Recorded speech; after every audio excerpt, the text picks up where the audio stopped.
सभी को नमस्कार। कैसे हैं आप सभी लोग? उम्मीद और आशा करता हूँ बिल्कुल फिट फैंटास्टिक बिल्कुल मस्त होंगे। उम्मीद और आशा करता हूँ बहुत ही अच्छे तरीके से सारे कॉन्सेप्ट को जितना भी मैंने पढ़ाया है बहुत अच्छे तरीके से आप लोगों ने समझ लिया होगा, पढ़ लिया होगा, सीख लिया होगा।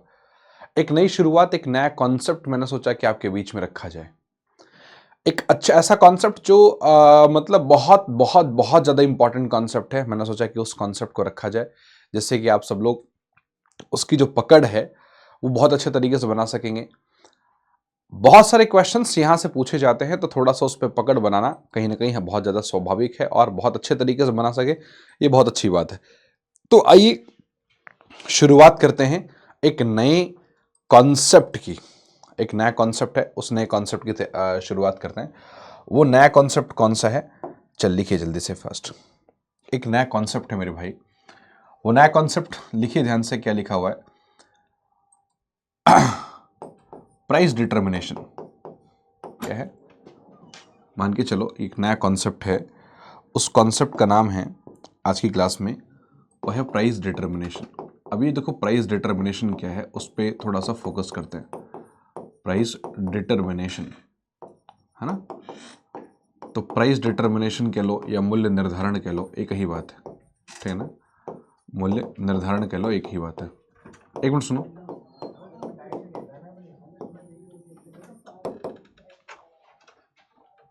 ठीक है, प्राइस डिटर्मिनेशन कह लो या मूल्य निर्धारण कह लो, एक ही बात है। ठीक है, आइए शुरुआत करते हैं। प्राइस डिटर्मिनेशन या मूल्य निर्धारण बहुत बहुत बहुत प्यारा टॉपिक है। बेसिकली है क्या, ये कैसे आया, इसमें कौन कौन सी चीज़ें हैं, क्या क्या नहीं है, वो सारी बातों पर चर्चा करेंगे। स्टार्ट करें। देखिए, अगर मैं जब प्राइस डिटर्मिनेशन की बात करता हूँ तो ये इकोनॉमिक्स का बहुत ही महत्वपूर्ण टॉपिक है, बहुत महत्वपूर्ण टॉपिक है। ये बहुत सारे एस्पेक्ट को क्लियर करता है, बहुत सारे एस्पेक्ट को क्लियर करता है। ठीक है, चलिएगा सुनिएगा ध्यान से।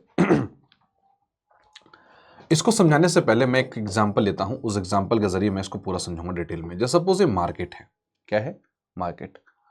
ऑब्वियस सी बात है, अगर हम जब भी किसी मार्केट में जाते हैं तो वहां पे दो लोग मिलते हैं। एक तो वो मिलता है जो बायर होता है और एक दूसरा वो मिलता है जो सेलर होता है। ऐसा ही है ना, एक तो वो मिलता है जो बायर होता है और एक तो वो मिलता है जो सेलर होता है। मेरे प्यारे दोस्तों, बायर क्या करता है? बायर मार्केट में डिमांड रखता है। जैसे हम और आप क्या करते हैं बताओ? बायर को हम लोग क्रेता बोल देंगे, इसको विक्रेता बोल देंगे, लिखना चाहो हिंदी में तो ये क्रेता हो गया और ये क्या हो गया? विक्रेता हो गया। हाँ है ना। अब कहानी आती है सर कि बायर क्या करता है बताओ? बायर जो है अपनी मांग रखता है, अपनी मांग प्रस्तुत करता है, उसको उसी को बोलता है डिमांड रखता है। तो बायर हमेशा क्या रखता है बताओ? अपनी मांग रखता है। और सेलर क्या करता है बताओ? हमेशा सेलर मेरे प्यारे दोस्तों हमेशा क्या करता है? कमोडिटी की सप्लाई करता है, जिसको हम लोग बोलते हैं आपूर्ति, है ना। सेलर जो है कमोडिटी की सप्लाई करता है, उसको हम लोग आपूर्ति बोलते हैं। पक्का ना? ठीक है, चलो। सप्लाई करता है ना, जिसको आपूर्ति बोलेंगे आगे फर्दर। ठीक है, अब मैं अगर ये बोलूं कि बायर और सेलर की कहानी में अगर मैं ये बोलूं, ध्यान समझना, अगर बायर ने डिमांड रखी, समझो, अगर बायर ने डिमांड रखी उदाहरण के जरिए पे कि सर मुझे 1000 पेन चाहिए और एक पेन जो है मुझे, है ना, 10 रुपए के रेट पे चाहिए। 1000 पेन चाहिए कितना, और एक पेन कितने में चाहिए? 10,000 रुपए के रेट पे। और सेलर ने भी बाजार में 1000 पेन की सप्लाई कर दी और 10 रुपए के रेट पे ही कर दिया। ठीक है ना भाई, सेलर ने भी 10 रुपए के रेट पे ही 1000 पेन की सप्लाई कर दी। तो मतलब ये हुआ, हम लोग ये बोल सकते हैं क्या कि जितनी मार्केट में डिमांड थी, जितनी मार्केट में डिमांड थी, आप यहाँ पे ध्यान से देखिए, जितनी मार्केट में डिमांड थी उतनी वो मार्केट में सप्लाई की पूर्ति हो गई। आज मार्केट में डिमांड थी 1000 पेन की, है ना। मार्केट में डिमांड कितनी थी? 1000 पेन की, और सप्लाई भी हो गई कितनी? 1000 पेन की। नहीं है सुन। तो चूंकि जब यहाँ पे डिमांड एंड सप्लाई दोनों बराबर हो गया, मार्केट में क्या हो गया मेरे भाई? वो डिमांड भी बराबर हो गया और सप्लाई बराबर हो गया। पक्का ना? अब एक बात समझो, बड़े ध्यान से, बड़े प्यार से आपको समझना है। तो सबसे हमारे पास 3 पॉइंट निकल गया। कितने पॉइंट निकल गया सर? 3 पॉइंट। 3 पॉइंट हमें समझना पड़ेगा। सबसे पहला एक इक्विलिब्रियम पॉइंट क्या होता है? ठीक है, इक्विलिब्रियम पॉइंट, ठीक है, जिसको संतुलन बिंदु बोलते हैं। संतुलन बिंदु क्या होगा? संतुलन बिंदु। अब सर ये संतुलन बिंदु क्या होता है? दूसरा इक्विलिब्रियम क्वांटिटी, इक्विलिब्रियम प्राइस कह लो, जिसको संतुलन कीमत बोलते हैं, संतुलन कीमत बोलते हैं। तीसरा इक्विलिब्रियम क्वांटिटी बोल सकते हैं, क्वांटिटी, जिसको संतुलन मात्रा बोलते हैं। ठीक है ना, समझ में आया कि नहीं है? अब देखो बेसिकली यहां पे धीरे धीरे करके चीजों को डिटेल में पढ़ते रहेंगे। ये जो इक्विलिब्रियम पॉइंट क्या होता है? इक्विलिब्रियम पॉइंट एक ऐसा सिचुएशन है जिस सिचुएशन पे डिमांड और सप्लाई बराबर होता है। एक ऐसा वो पॉइंट बोल सकते हैं, एक ऐसा स्थिति, एक ऐसा समय जहां पे मार्केट की जो डिमांड है वो बिल्कुल मार्केट के सप्लाई के बराबर होगा। अगर ऐसी स्थिति देखने को मिलती है तो वो इक्विलिब्रियम पॉइंट कहलाएगा। अब इक्विलिब्रियम प्राइस क्या होगा? शब्द क्या लिखा हुआ है? प्राइस। प्राइस का मतलब क्या हुआ कि जब जिस प्राइस पर, एक ऐसा वो प्राइस कौन सा है जिस प्राइस पर मार्केट की डिमांड मार्केट के सप्लाई के बराबर है। एक वो प्राइस जिस प्राइस पर मार्केट की डिमांड मार्केट के सप्लाई के बराबर है।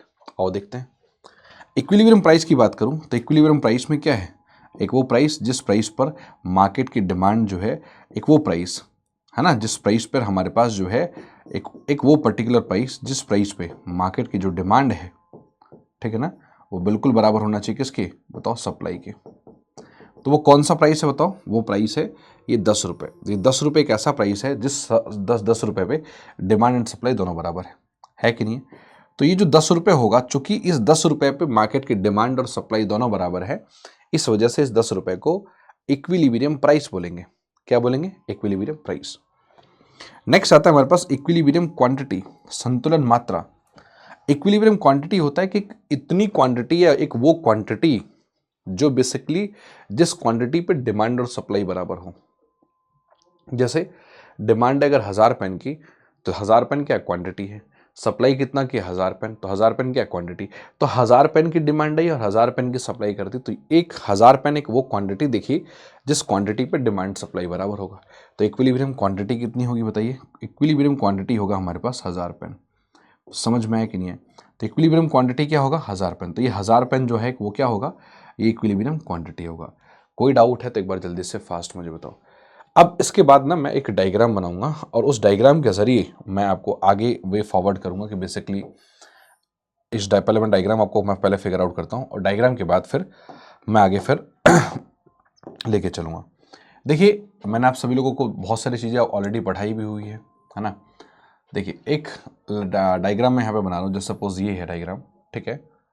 चलो, और अगर मैं इसके बाद अगर देखूँ तो हमारे पास, इसको थोड़ा सा सीधे बनाते हैं ना।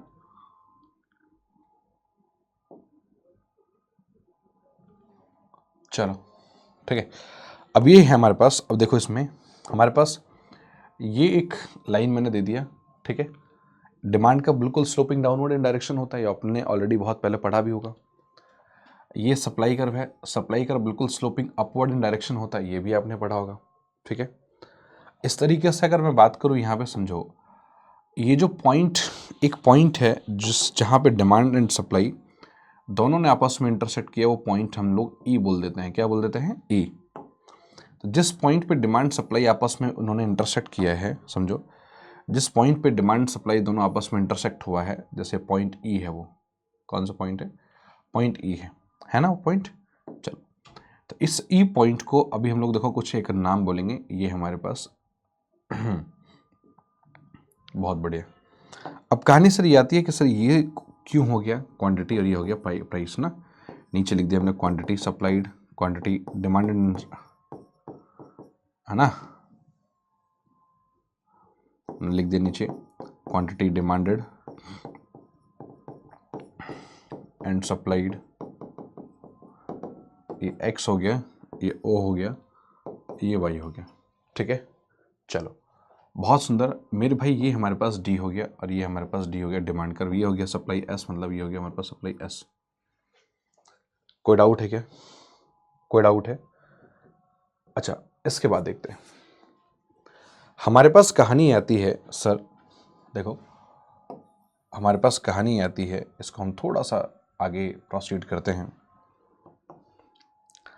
हमने कहा सर इसमें इस पूरे डायग्राम में 3 चीज़ पहचाननी हमें, वही सेम कि सर इक्विलिब्रियम प्राइस क्या है, प्लीज़ इक्विलिब्रियम प्राइस क्या है वो बताइए, फिर इक्विलिब्रियम पॉइंट क्या है वो बताइए, और फिर इक्विलिब्रियम क्वांटिटी क्या है वो बताइए। ठीक है, हालांकि इनका मैंने हिंदी ऑलरेडी लिख दिया है, बट अगर आपको लिखना है तो इसको हम लोग बोल सकते हैं कि ऐसा बताइए संतुलन कीमत क्या है वो बताइए, संतुलन बिंदु क्या है वो बताना है हमें, और संतुलन मात्रा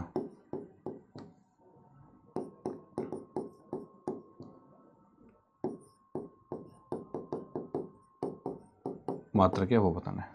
ठीक है, ये हमारे पास 3 बातें हैं, थोड़ा सा इस पर सोचना है, थोड़ा सा हल्का सा सोचना है, हल्का सा सोचोगे बात क्लियर हो जाएगी।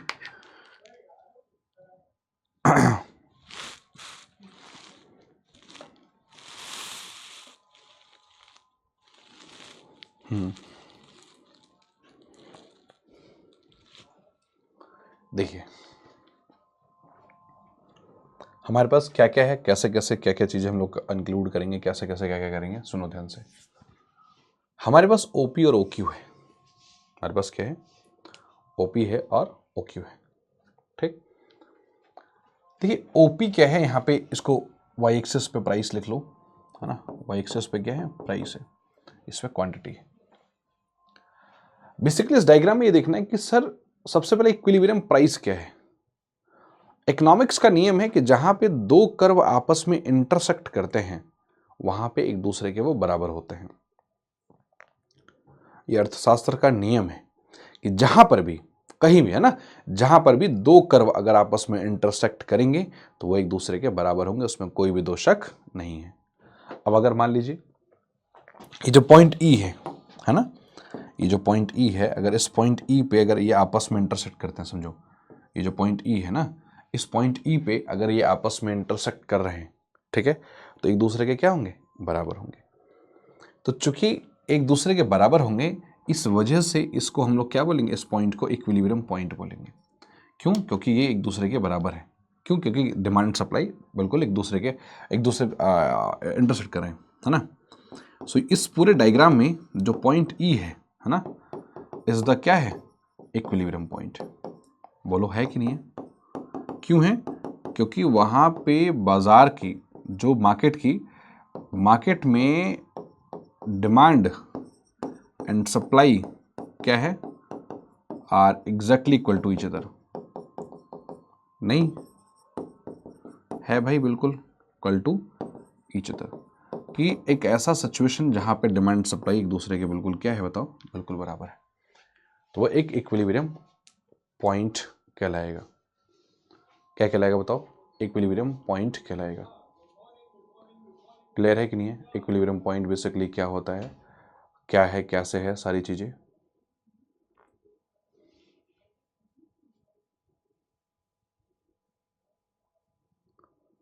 ठीक है, चलो अच्छा, इसको मैं अच्छे तरीके से लिख लेता हूं, शायद दिख नहीं रहे, है ना, एक सेकंड रुक जाओ, इससे थोड़ा सा दिख जाए।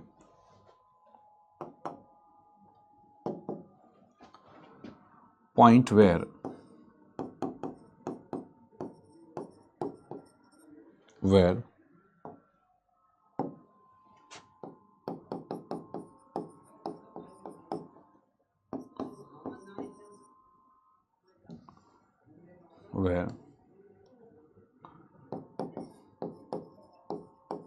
demand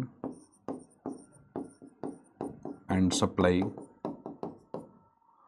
is exactly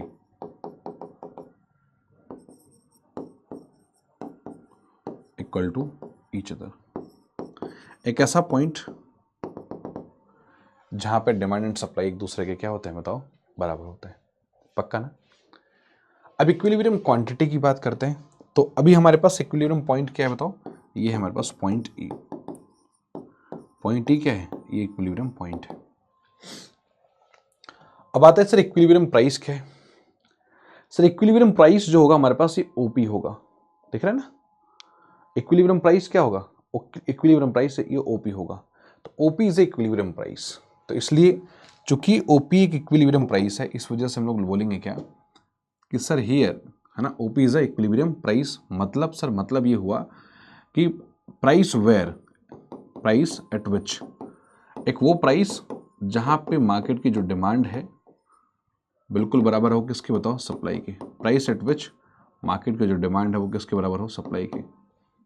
price at which market की जो डिमांड हो किसके बराबर हो, बताओ, सप्लाई की। तो दैट इज पॉइंट क्या है, दैट इज पॉइंट हम लोग बोल सकते हैं क्या, कौन सा पॉइंट होगा बताओ, ये ओपी। आप समझ रहे हो कि ये जो ओपी है ना, ये ओपी एक वो प्राइस है जो मार्केट की जो डिमांड एंड सप्लाई को बराबर कर रहा है।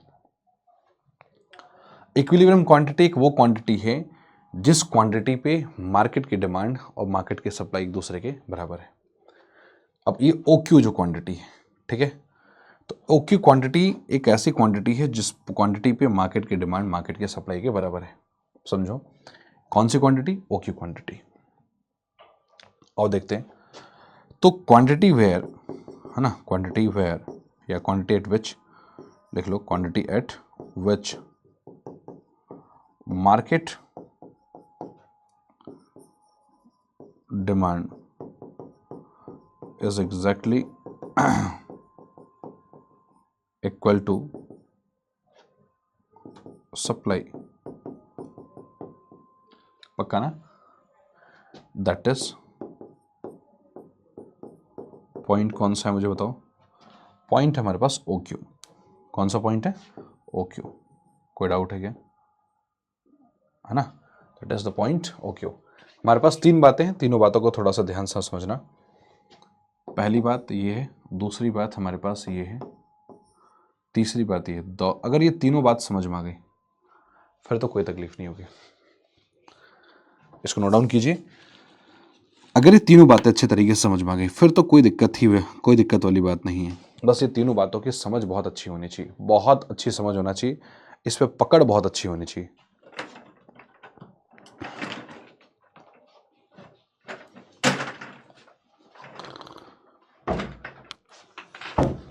चलिए भाई, तीनों बातों पे पकड़ बहुत अच्छी होनी चाहिए।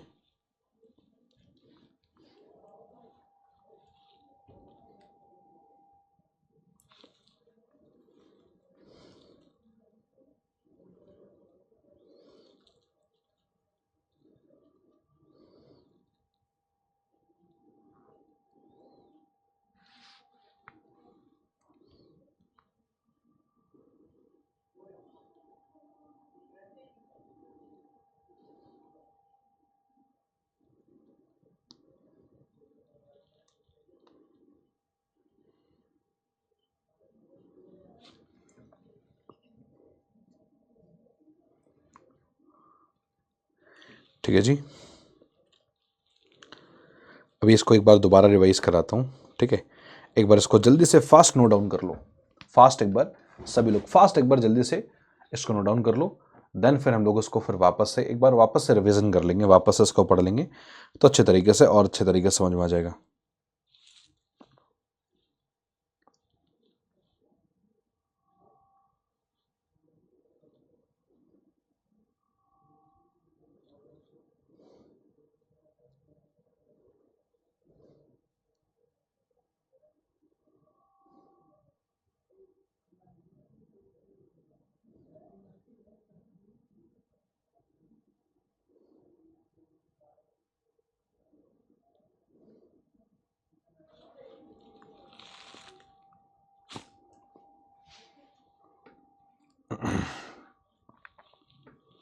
चले, उम्मीद करता हूँ नोट डाउन हो गया होगा। देखिए हमारे पास कंसेप्ट क्या है, कंसेप्ट कहता क्या है, कंसेप्ट कहता क्या है। कंसेप्ट हमारे पास देखो, हमें हमेशा कहता हूँ कि आप सभी को पता होगा, इसमें दो चीज़ें आपको पता होना चाहिए कि एक तो सर डिमांड का जो शेप है वो कैसा होता है, आप सभी को पता है कि सर जो डिमांड का जो शेप होता है ना, वो स्लोपिंग डाउनवर्ड होता है। कैसा होता है बताओ? डिमांड का शेप कैसा होगा? वो डाउनवर्ड स्लोप का होगा। नहीं होगा? होगा भाई। डिमांड का शेप कैसा होगा? डाउनवर्ड स्लोप का होगा, है ना। अच्छा, सप्लाई का शेप कैसा होगा मुझे बताओ? अगर आपसे कोई पूछे सप्लाई का शेप कैसा होगा, सप्लाई का आकार कैसा होगा, तो आपने बोला सर डाउनवर्ड स्लोप ना होके सर अपवर्ड स्लोप होगा। भाई सप्लाई का शेप कैसा होगा बताओ? डाउनवर्ड स्लोप ना होके कैसा होगा? अपवर्ड स्लोप होगा। तो डिमांड का शेप कैसा? डाउनवर्ड। सप्लाई का शेप कैसा? अपवर्ड। ठीक है ना, ध्यान रखिएगा। स्लोपिंग अपवर्ड इन डायरेक्शन। हमने डिमांड कर्व बनाया डाउनवर्ड, सप्लाई कर्व बनाया अपवर्ड। इकोनॉमिक्स का नियम है कि जहां पे दो कर्व आपस में इंटरसेक्ट करते हैं वहां पे एक दूसरे के बराबर होता है। डिमांड एंड सप्लाई कर्व एक दूसरे को उसने इंटरसेक्ट किया पॉइंट ई पे, तो वहां पे वो बराबर होंगे, बिल्कुल। अगर वो बराबर होंगे तो ओपी क्या हो गया? इक्विलिब्रियम प्राइस हो गया। ओक्यू क्या हो गया? इक्विलिब्रियम क्वांटिटी हो गया। पॉइंट ई क्या है? इक्विलिब्रियम पॉइंट हो गया। तीन बातें को हमें समझना पड़ेगा: इक्विलिब्रियम प्राइस, इक्विलिब्रियम क्वांटिटी और इक्विलिब्रियम बोलो point. Point, price, quantity. Equilibrium price, equilibrium quantity और इक्विलिब्रियम पॉइंट। ये तीन बातें हमें बहुत अच्छे तरीके से समझना पड़ेगा किसी भी डायग्राम में, कि कौन सा इक्विलिब्रियम प्राइस है, कौन सा इक्विलिब्रियम क्वांटिटी है ना, कौन सा इक्विलिब्रियम पॉइंट है। समझ में आ गया सभी को? बहुत अच्छे तरीके से, बहुत प्यार से मैंने आपको समझाया, प्रॉपर तरीके से एग्जाम्पल लेते हुए। इसको नोट डाउन अगर आप लोग करते हो ना, तो मेक श्योर कि आपकी अंडरस्टैंडिंग ऐसी बन जाएगी, है ना। ठीक है, तो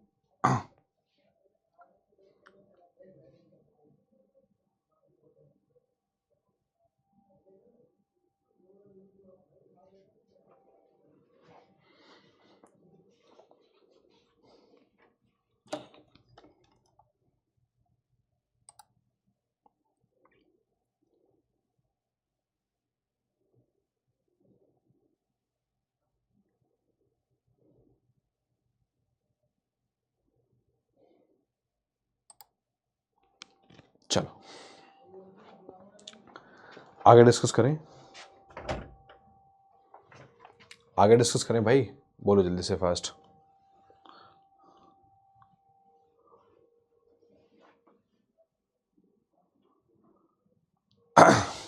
चलिए, यहां पे एक कंसेप्ट आता है, उसका नाम है इंक्रीज इन डिमांड। एक कंसेप्ट आता है जिसका नाम है इंक्रीज इन डिमांड। अब इंक्रीज इन डिमांड क्या होता है? इंक्रीज इन डिमांड को हम लोग बोलते हैं हिंदी में मांग में वृद्धि। क्या बोलते हैं? मांग में वृद्धि। अब देखिए, एक कंडीशन आई, एक सिचुएशन आई जिसको मांग में वृद्धि बोलते हैं। अब ये सर इससे क्या होगा और ये है क्या एक्चुअल में? एक कंसेप्ट, एक केस आया जिसका नाम है इंक्रीज इन डिमांड, और ये बेसिकली है क्या, इस केस का मतलब क्या है, थोड़ा सा इसको समझने की कोशिश करते हैं। ठीक है, डिमांड कहीं ना कहीं मांग में वृद्धि हो रही है। अगर मांग में वृद्धि होगा तो क्या होगा, थोड़ा सा उस पर फोकस करते हैं, बहुत ध्यान से समझो। ठीक है,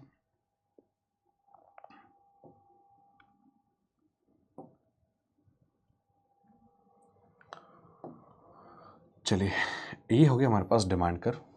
ठीक है, ये हो गया हमारे पास डिमांड कर्व, ये हो गया सप्लाई कर्व। ठीक है, ये हो गया डिमांड कर्व, ये हो गया सप्लाई कर्व। मेरे प्यारे दोस्तों, ये जो पॉइंट है, जिस पॉइंट पे डिमांड एंड सप्लाई दोनों आपस में, बड़े ध्यान से समझना, बहुत ध्यान से दिमाग लगाओ, सारा का सारा सब कुछ यहीं पे। जिस पॉइंट पे डिमांड एंड सप्लाई कर्व आपस में इंटरसेक्ट करते हैं वो एक दूसरे के बराबर होता है, पॉइंट ई हो गया। देखिए, ये डिमांड कर्व है इसलिए हमने इसका नाम दिया डी डी, ये सप्लाई कर्व है इसलिए इसका नाम दिया एस एस, और ये क्वांटिटी, ये क्या हो गया बताओ, एक्स हो गया, और ये ओ हो गया, और ये वाई हो गया। ये हमारे पास देखो क्या, ये क्वांटिटी डिमांडेड, समझ में आया कि नहीं है? ये क्वांटिटी डिमांडेड, और यहाँ पे हमने लिख दिया क्या, सप्लाइड। पक्का? अरे बोलो हाँ है ना, in the terms of unit. और ये हमने लिख दिया क्या, कमोडिटी की प्राइस क्या है। ठीक है भाई, कोई डाउट है क्या? अब यहाँ पे पूछा जा रहा है सर इंक्रीज इन डिमांड, क्या बोला जा रहा है बताओ? Increase in demand. देखिए, डिमांड अगर इंक्रीज करेगा, मैं सबसे बोल रहा हूँ, एक बार सोचो और मुझे बताओ, अगर डिमांड अगर इंक्रीज करता है तो डिमांड कर्व राइटवर्ड शिफ्ट होगा या लेफ्टवर्ड? मुझे सबसे आंसर चाहिए। अगर सोचो, ध्यान से सोचो, ध्यान से सोचो, अगर डिमांड कर्व अगर इंक्रीज करता है तो डिमांड कर्व राइटवर्ड शिफ्ट होगा या लेफ्टवर्ड? भैया ये किसी से भी पूछोगे तो साफ साफ बड़े प्यार से बता सकता है। सर सवाल और केस क्या कह रहा है? केस ये कह रहा है सर कि अगर इंक्रीज इन डिमांड, मांग में वृद्धि, अगर सर डिमांड बढ़ेगी तो डिमांड के बढ़ने से मांग कहीं ना कहीं आगे चेंज होगा, मतलब मांग जो है शिफ्ट होगी, मांग जो वक्र है वो शिफ्ट होगा, डिमांड कर्व कहीं ना कहीं राइटवर्ड शिफ्ट होगा। अगर डिमांड कर्व अगर राइटवर्ड शिफ्ट होगा तो हमने ये यहाँ पे क्या कर दिया कि हमने राइटवर्ड शिफ्ट करा दिया, एक नया डिमांड कर्व बनाया इसी के जैसा।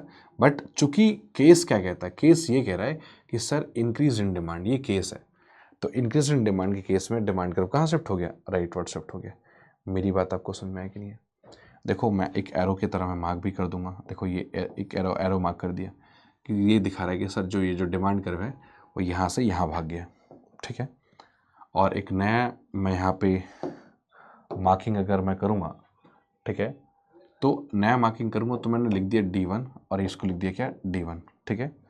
और इसके अनुसार अगर आप देखोगे ध्यान से तो जो इस पॉइंट पे इसने इंटरसेक्ट किया है, अच्छा एक सेकंड को, पहले पुराना वाला हम लोग हिसाब किताब कर लेते हैं।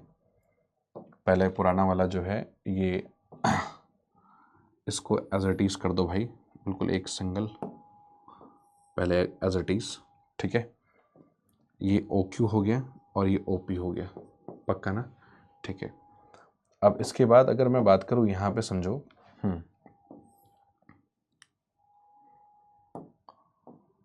ठीक है, चलो भाई,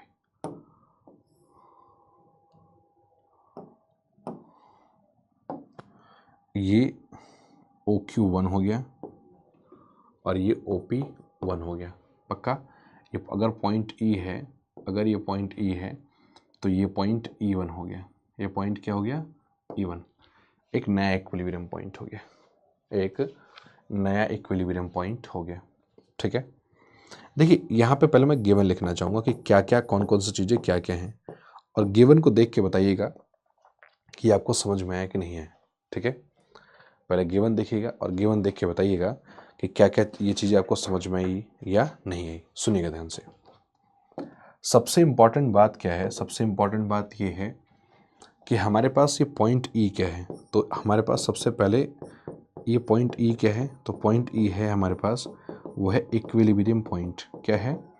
इक्विलिब्रियम पॉइंट, जिसको संतुलन बिंदु बोलते हैं ना। तो अगर आपको कोई पूछे कि सर ये बिंदु E क्या है, तो क्या बोलोगे? सर बिंदु E आपका संतुलन बिंदु है। क्या बोलोगे? संतुलन बिंदु है। अच्छा जी, बहुत बढ़िया।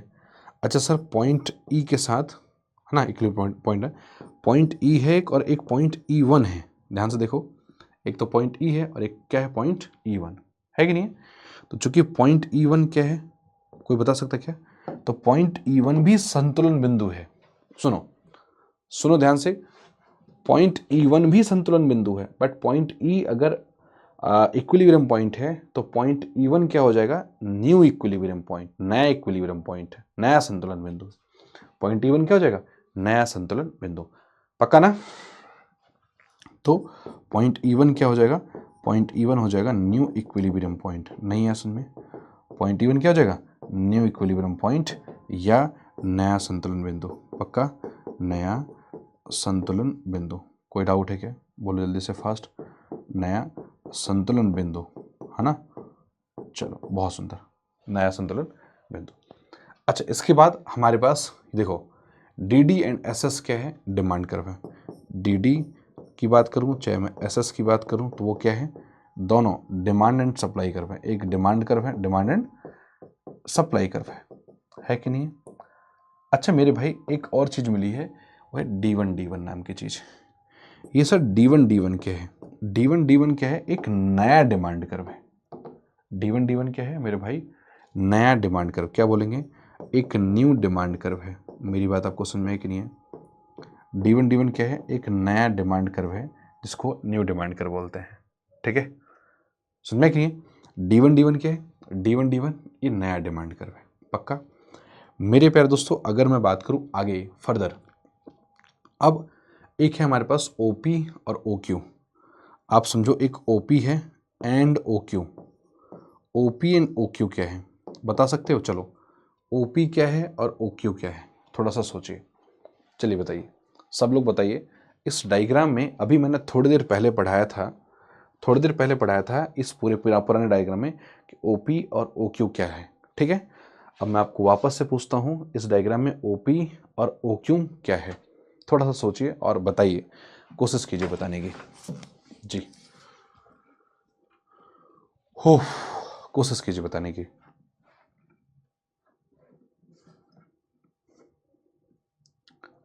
बताइए सभी लोग।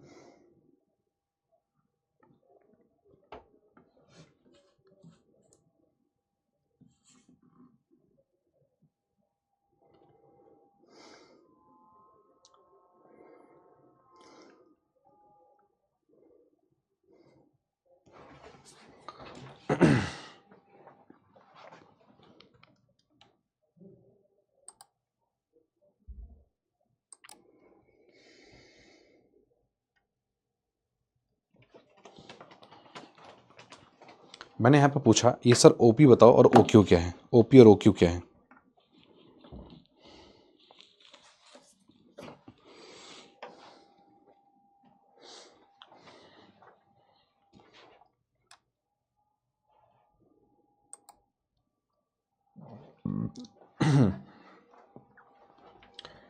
आपको ऑलरेडी बताया हुआ है कि सर जो ओपी है और ओ क्यू है इक्विलिब्रियम क्वांटिटी है एंड इक्विलिब्रियम प्राइस है। एक तो इक्विलिब्रियम क्वांटिटी है और इक्विलिब्रियम प्राइस है, पक्का ना? चलिए बहुत सुंदर। अब हमारे पास एक दो चीज़ें और देखनी पड़ेंगी हमें, देखो ध्यान से, एक दो चीज़ें और देखना पड़ेगा भाई। ओपी क्या है? Equilibrium price. ओ क्यू क्या है? Equilibrium quantity. अब OP1 क्या है और OQ1 क्या है? देखो ध्यान से समझो भाई, ये देखो ना, प्राइस जो है बढ़ा है, P से P1 हुआ है ना, और क्वांटिटी भी बढ़ी है, Q से Q1 हुई है ना? अरे बोलो, हुआ है ना? इसी तरीके से समझिए। तो अभी यहाँ पे OP1 क्या है? OP1, OQ1 क्या है ये बताओ, थोड़ा सा गैस करो भाई। OP1 क्या है और OQ1 क्या है बताओ? तो OP1 क्या है? एक न्यू इक्विलिब्रियम प्राइस है, न्यू इक्विलिब्रियम प्राइस है।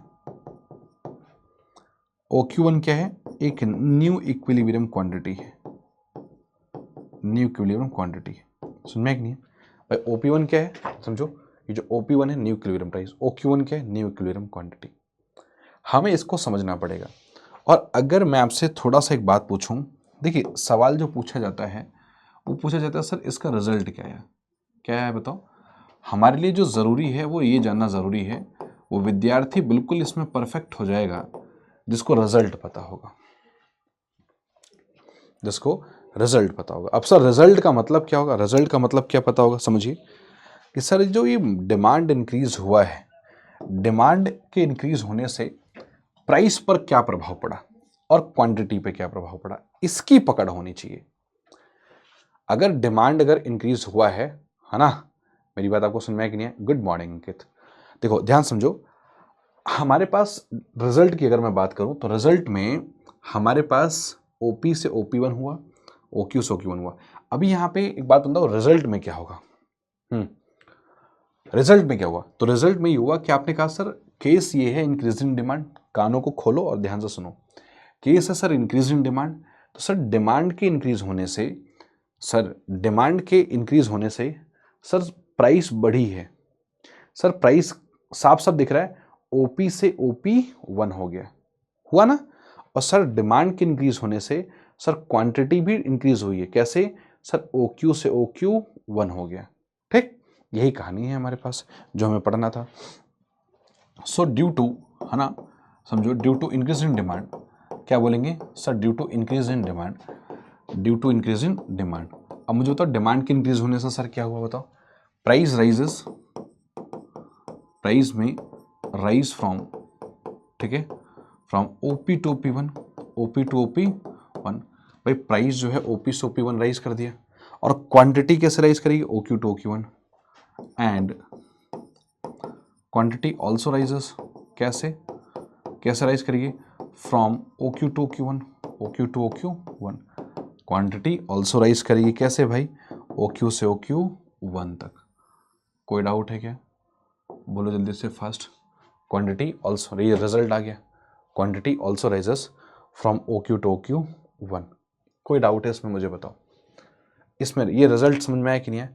तो मांग में वृद्धि के होने की वजह से मैं बोल सकता हूँ क्या कि सर मांग में वृद्धि होने की वजह से कीमत में वृद्धि हुआ, जो कि OP से OP1 हुआ, और क्वांटिटी डिमांड एंड सप्लाई में भी वृद्धि हुआ, कैसे, OQ से OQ1 हुआ। दिस इज व्हाट कॉल्ड, इसी को हम लोग बोलते हैं इंक्रीज इन डिमांड का इफेक्ट। इंक्रीज इन डिमांड का इफेक्ट, ये इंक्रीज इन डिमांड का इफेक्ट है। इसमें अगर कोई डाउट है तो प्लीज़ एक बार आप लोग मुझे देखिए, शांति से चुपचाप आप सब लोग अपने दिमाग को संतुलित बनाते हुए यहाँ से पढ़ना स्टार्ट करो और यहाँ तक, ठीक है। पढ़ना है पूरा, सिर्फ पढ़ना है और देखना है, अपने आप को समझाना है कि सर जी हमें समझ में आया कि नहीं आया, सर ये भी इसमें दिक्कत है, इसमें दिक्कत है। जिस पॉइंट में दिक्कत है आप लोग प्लीज़ कमेंट कीजिए, ठीक है। चलिए, बहुत सुंदर।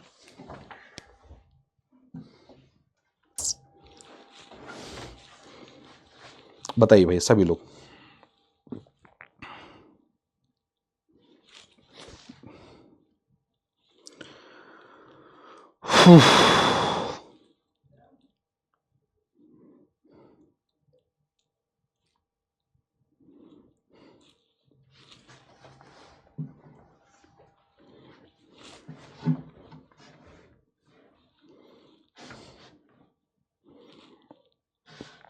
चलिए,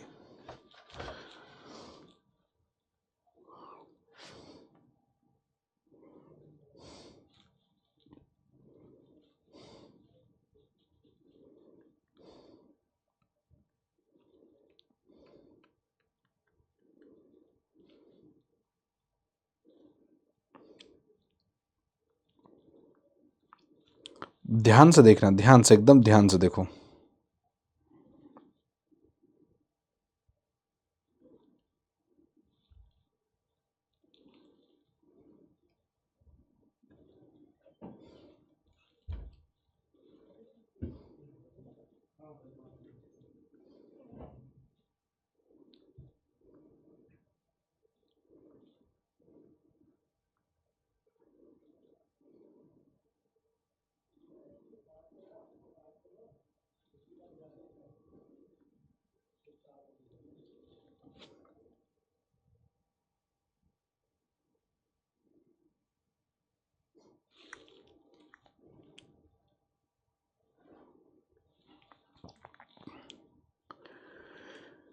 जय जय श्री राम, जय जय श्री राम।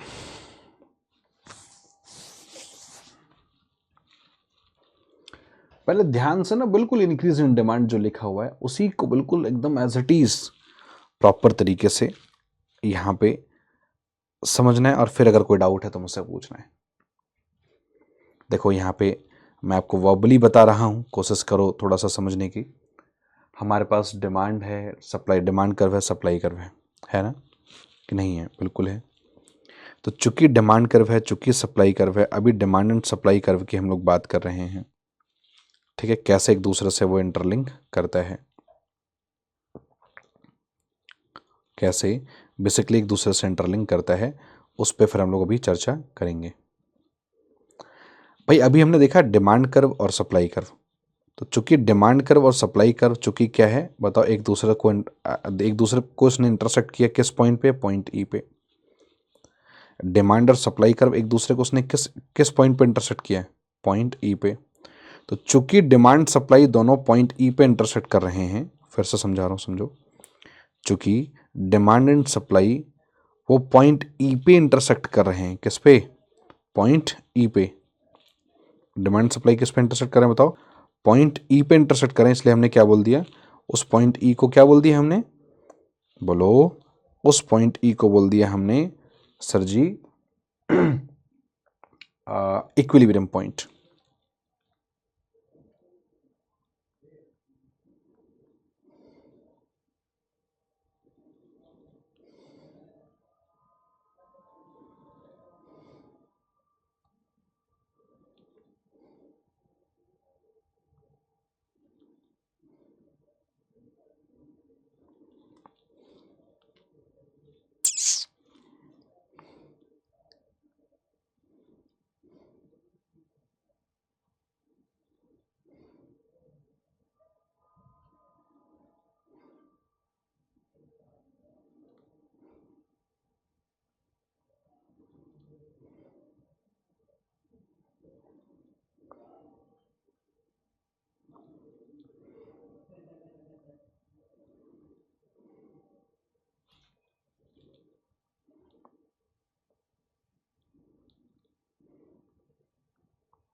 ए इक्विलिब्रियम पॉइंट, इक्विलिब्रियम क्वांटिटी, ये सारी चीज़ें हमने अच्छे तरीके से क्लियर कर ली।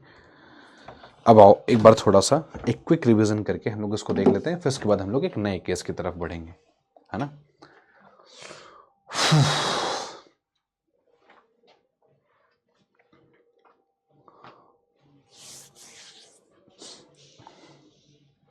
चलो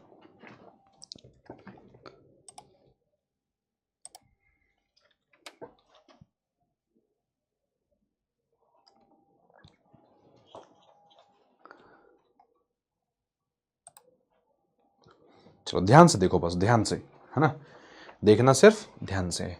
सारी कहानी सिर्फ ध्यान से देखने की है। ये बातें हो गई।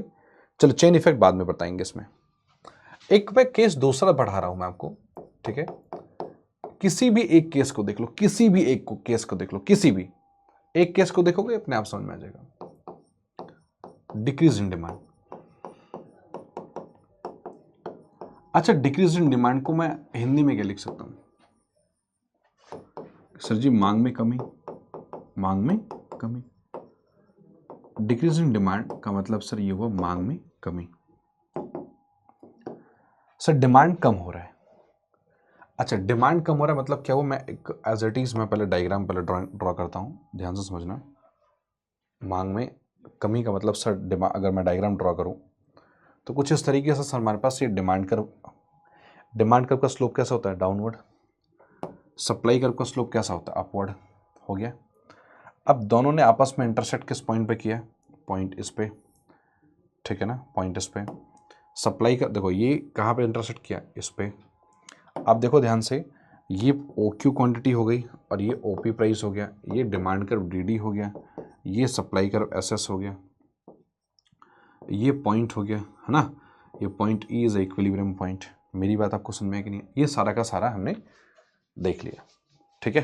ये डिक्रीज इन डिमांड या मांग में कमी, इस पॉइंट को हमने अच्छे तरीके से देख लिया। उम्मीद करता हूँ ये बात अच्छे तरीके से समझ में आ गया होगा।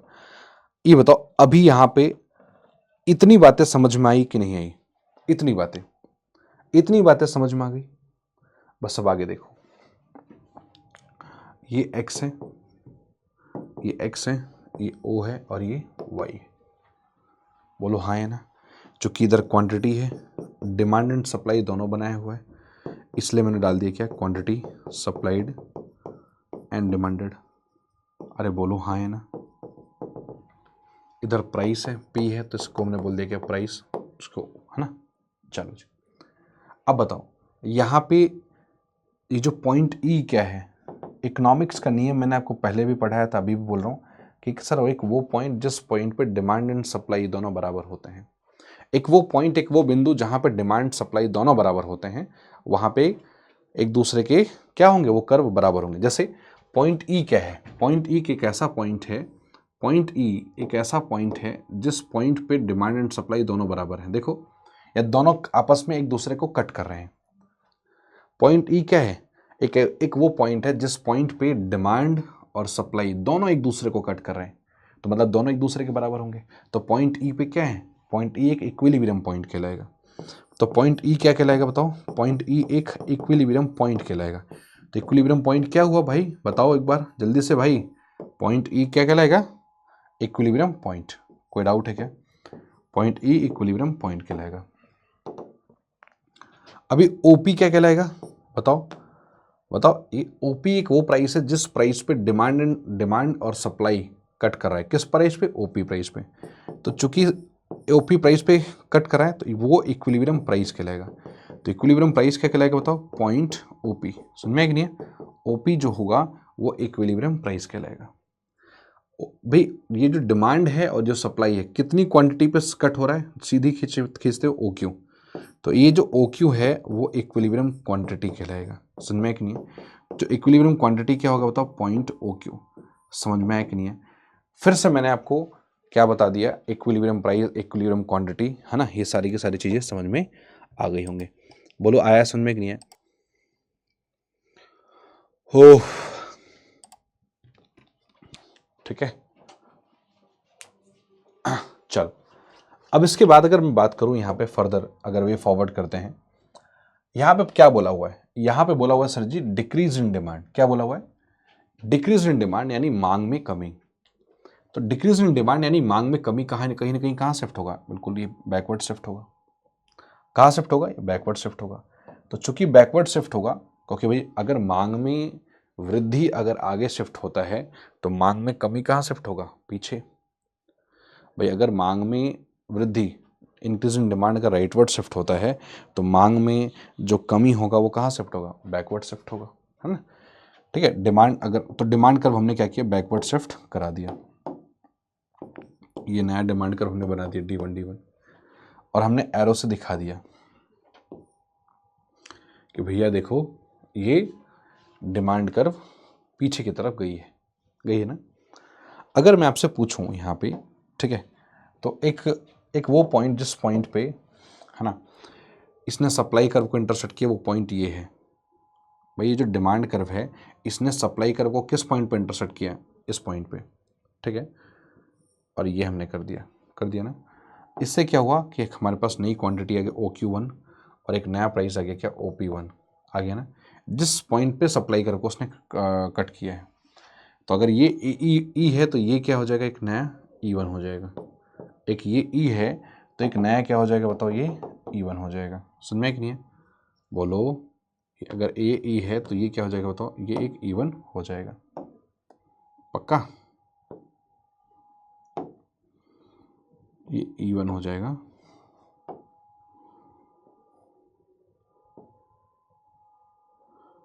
ठीक है, ये E1 हो जाएगा। पक्का? कोई डाउट है क्या इसमें? तो ये एक ओल्ड इक्विलिब्रियम पॉइंट है और ये क्या है? न्यू इक्विलिब्रियम पॉइंट है। समझ में आ रही बात क्या? जो पॉइंट ई है, मैं वापस से बोल रहा हूँ, ये ओल्ड इक्विलिब्रियम पॉइंट है क्योंकि सबसे पहले यही आया था ना। और ये जो E1 है, अभी जब मैंने डायग्राम ड्रॉ किया तब ये आया है। तो चूंकि जब हमने डायग्राम ड्रॉ किया तब आया, तो इसलिए इसको हमने बोल दिया न्यू इक्विलिब्रियम पॉइंट। तो हमें ये समझना पड़ेगा कि ये ओल्ड इक्विलिब्रियम पॉइंट क्या है और न्यू इक्विलिब्रियम पॉइंट क्या है। तो जो ये पॉइंट ई है, हमने क्या बोल दिया? इस ई को ओल्ड इक्विलिब्रियम पॉइंट बोल दिया और पॉइंट E1 को क्या बोल दिया? न्यू इक्विलिब्रियम पॉइंट बोल दिया। उम्मीद करता हूँ समझ में आ गया होगा। अब इसका रिजल्ट बताओ, सारी बातें छोड़ो, अभी बताओ रिजल्ट क्या आएगा? इससे डिमांड एंड सप्लाई में क्या चेंजेस आएगा? प्लीज एक बार सभी लोग, मैं चाहता हूँ कि रिजल्ट बताएं कि इससे डिमांड एंड सप्लाई में क्या प्रभाव पड़ेगा। डिमांड, है ना, मतलब प्राइस और क्वांटिटी डिमांडेड में क्या प्रभाव पड़ेगा? सभी लोग बताओ। तो आपने कहा सर क्वांटिटी कम हो गई, OQ से OQ1 हो गया, और सर प्राइस भी सर कम हो गया। किससे सर? बताओ, OP से OP1 हो गया। तो हमें यही बताना है, ठीक है, एक हमें यही बताना है कि प्राइस और डिमांड हमारे पास कैसे कैसे यहाँ पे कम और ज़्यादा हुआ। चलिए फास्ट बताओ।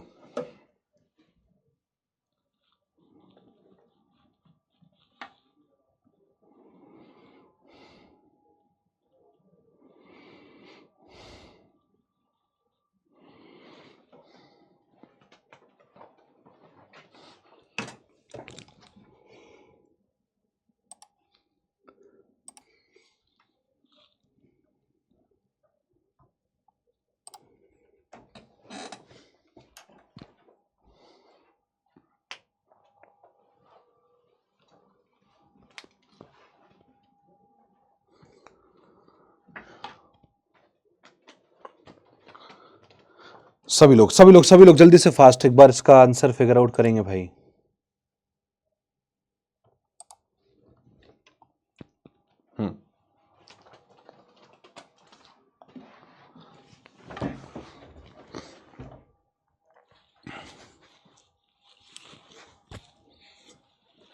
आंसर फिगर आउट करो जल्दी से फास्ट। क्या होगा अगर मांग में अगर कमी होगी? तो मांग में कमी का मैंने डायग्राम बना दिया, ठीक है। अगर मांग में अगर कमी होगी तो मांग में कमी होने का मैंने डायग्राम बना दिया।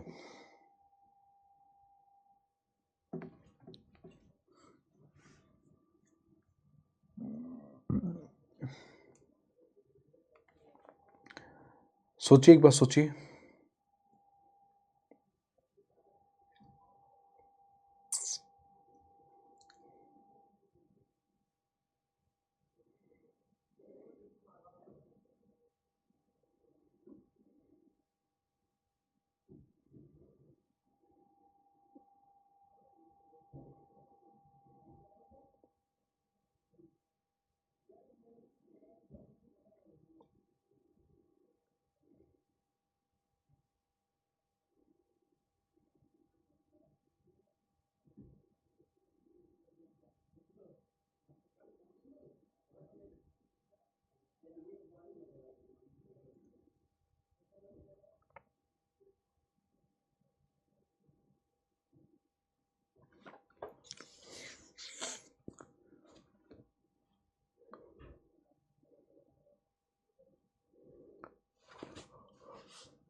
बहुत सुंदर।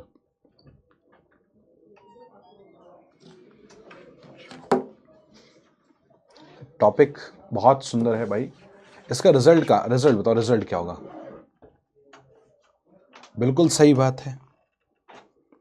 आप अगर ध्यान से देखोगे, इस पूरे डायग्राम को ध्यान से देखो, तो प्राइस हमारे पास क्या हुआ, ओपी से ओपी वन हो गया, और क्वांटिटी क्या हो गया, ओक्यू से ओक्यू वन हो गया। हुआ नहीं हुआ भाई? प्राइस हमारे पास क्या हुआ बताओ? प्राइस हमारे पास फॉल हुआ कैसे? ओपी से ओपी वन हो गया। और क्वांटिटी क्या हुआ? क्वांटिटी हमारे पास है ना, क्वांटिटी हमारे पास क्या हुआ बताओ? क्वांटिटी भी हमारे पास क्या हुआ, फॉल हुआ बताओ? ओक्यू से ओक्यू वन हुआ। यही तो कहानी है सारा का सारा। खेल तो सारा यही का यही है ना। बस यही चीज़ है जो कि हमें समझना था।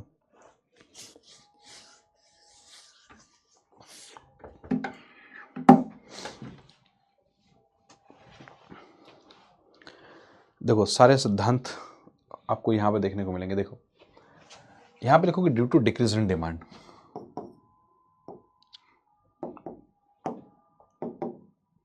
समझो, यहाँ लिखोगे sir due to decrease in demand. क्या? Decrease in demand. सर मांग में कमी होने के कारण क्या होगा? सर प्राइस हमारे पास रिड्यूस हो जाएगी। सर कैसे? ओपी से सॉरी, प्राइस रिड्यूस हो गई ओपी से ओपी वन, और क्वांटिटी भी रिड्यूस हो गई ओक्यू से ओक्यू वन। बस प्राइस और क्वांटिटी में फर्क दिखाना है। प्राइस और क्वांटिटी में क्या फर्क पड़ा है? प्राइस विल रिड्यूस, है ना, reduce from OP to OP one. हुआ नहीं हुआ? ओपी से लेके ओपी वन हो गया। बहुत सुंदर। And quantity also reduce from, बताओ, OQ to OQ one. Quantity भी रिड्यूस हो गई कैसे बताओ? ओक्यू से ओक्यू वन हो गई। समझ में कि नहीं है? पक्का? तो ये रिजल्ट हुआ। तो ये हमारे पास डिमांड हुआ, ये हमारे पास डिक्रीज इन डिमांड का डायग्राम हुआ, और डिक्रीज इन डिमांड में क्या क्या चीज़ें कैसे कैसे हैं वो मैंने आपको बता दिया। अच्छा, इसमें आप सभी को पता होगा कि जो D1 है ना, जो D1 है और OP1 है और OQ1 है, ये सब क्या है? ठीक है, D1 न्यू डिमांड कर्व है, OP1 जो है हमारे पास न्यू इक्विलिब्रियम पॉइंट है, OQ1 क्या है हमारे पास? न्यू इक्विलिब्रियम क्वांटिटी है। ठीक है, जैसे OP और OQ old equilibrium point, equilibrium quantity है, इसी तरीके से इसको जो रिजल्ट है, देखिए आपसे जो ना पूछा जाएगा वो 100% जो पूछा जाएगा वो रिजल्ट के बारे में पूछा जाता है। बेसिकली रिजल्ट क्या है? ठीक है, रिजल्ट बहुत ज़्यादा ज़रूरी है। ठीक है, ये डायग्राम सभी को समझ में आ गया? एक बार जल्दी से फास्ट मुझे बता दें, सभी को ये जो डायग्राम है अच्छे तरीके से क्लियर हो गया? अगर यस तो यस, नो तो नो।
चलिए फास्ट बताओ।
चलो भाई शुरुआत की जाए।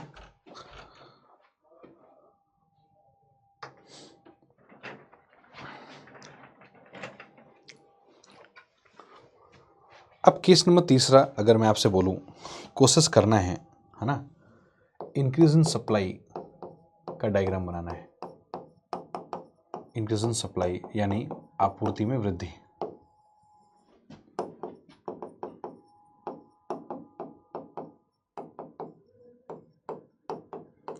अभी इंक्रीज इन डिमांड देखा था, इंक्रीज इन देखा हमने, देखा था increase in demand, decrease in demand, ठीक, ये देखा हमने।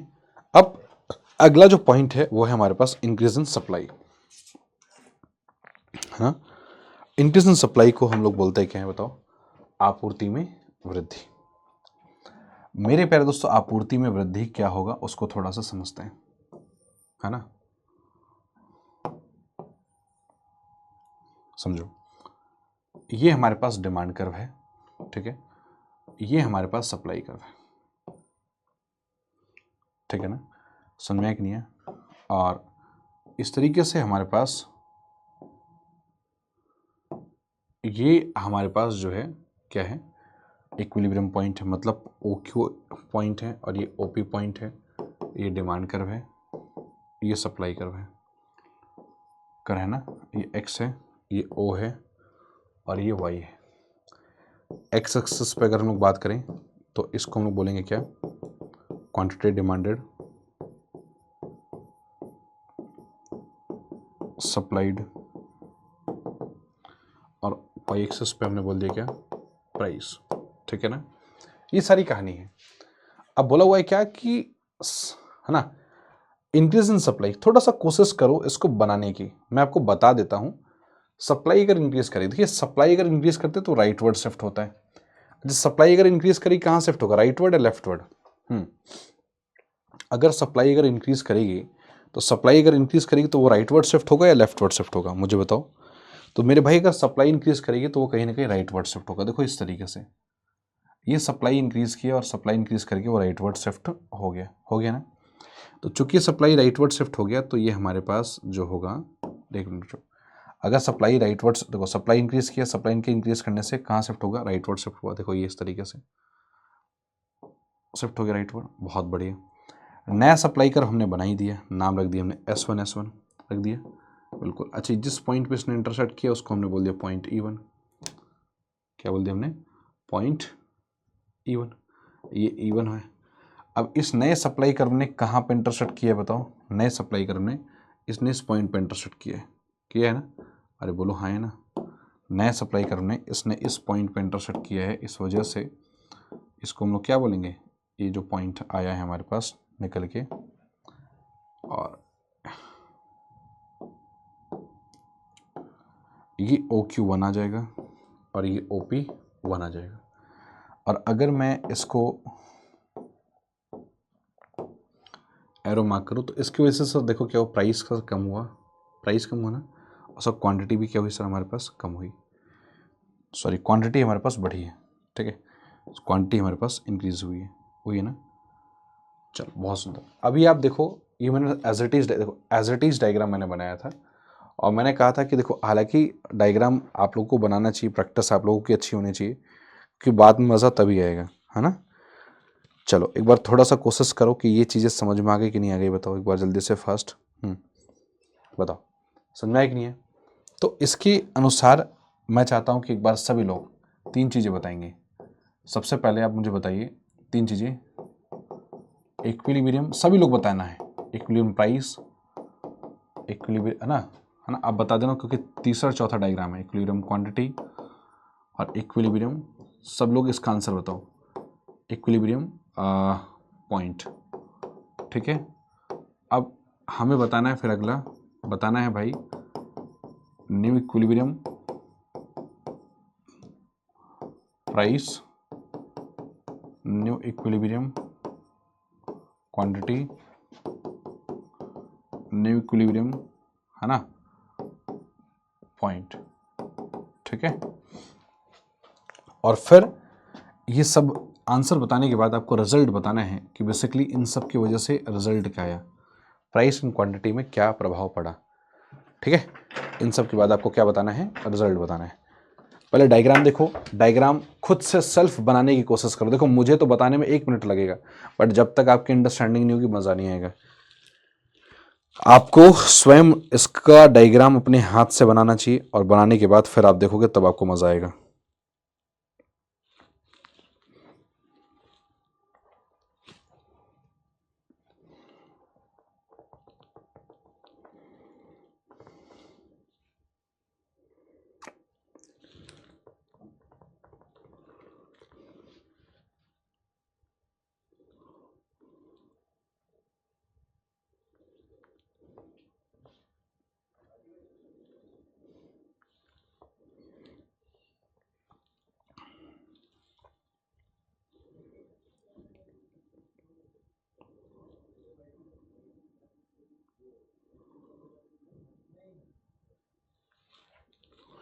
बताइए भाई, एक बार जल्दी से फास्ट बताओ, मुझे सारा आंसर चाहिए। इक्विलिब्रियम प्राइस क्या है, इक्विलिब्रियम क्वांटिटी क्या है, इक्विलिब्रियम पॉइंट क्या है, न्यू इक्विलिब्रियम प्राइस क्या है, न्यू इक्विलिब्रियम क्वांटिटी क्या है, न्यू इक्विलिब्रियम पॉइंट क्या है।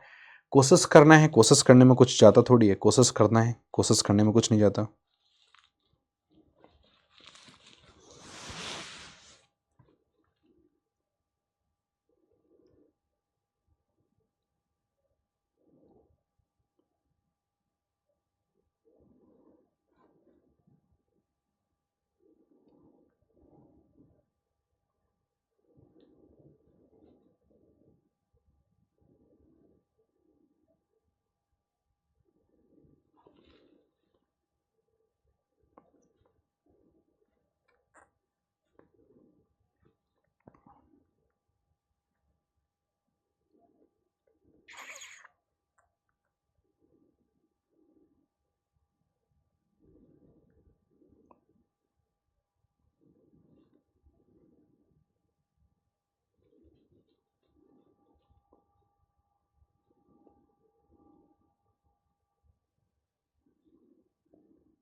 कोशिश कीजिए, कोशिश कीजिए, कोशिश कीजिए, कोशिश कीजिए।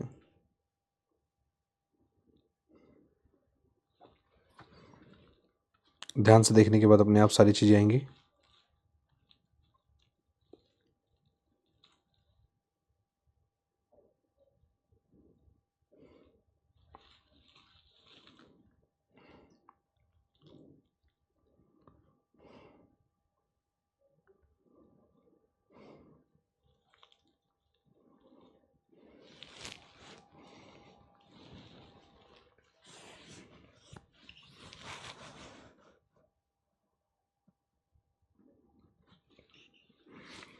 चलिए, अरे भाई मैंने पूछा है इक्विलिब्रियम प्राइस क्या है, इक्विलिब्रियम क्वांटिटी क्या है ना। थोड़ा सा सोचो तो सही, इसमें एक बार डायग्राम से रिलेट तो करो। बाकी तो मैं हूं ही ना, डायग्राम से, डायग्राम को सोचो, डायग्राम को देखो, डायग्राम को कोरिलेट करो।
चलिए भाई, बहुत सुंदर हो गया ना।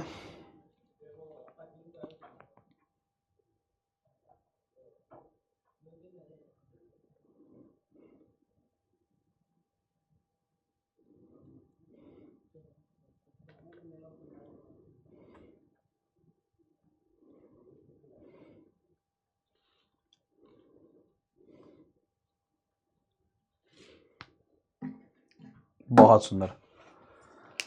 हाँ, बनाया होगा आपने डायग्राम, ऐसा मैं उम्मीद करता हूँ। ओके, मुझे तो दिख नहीं रहा है ना।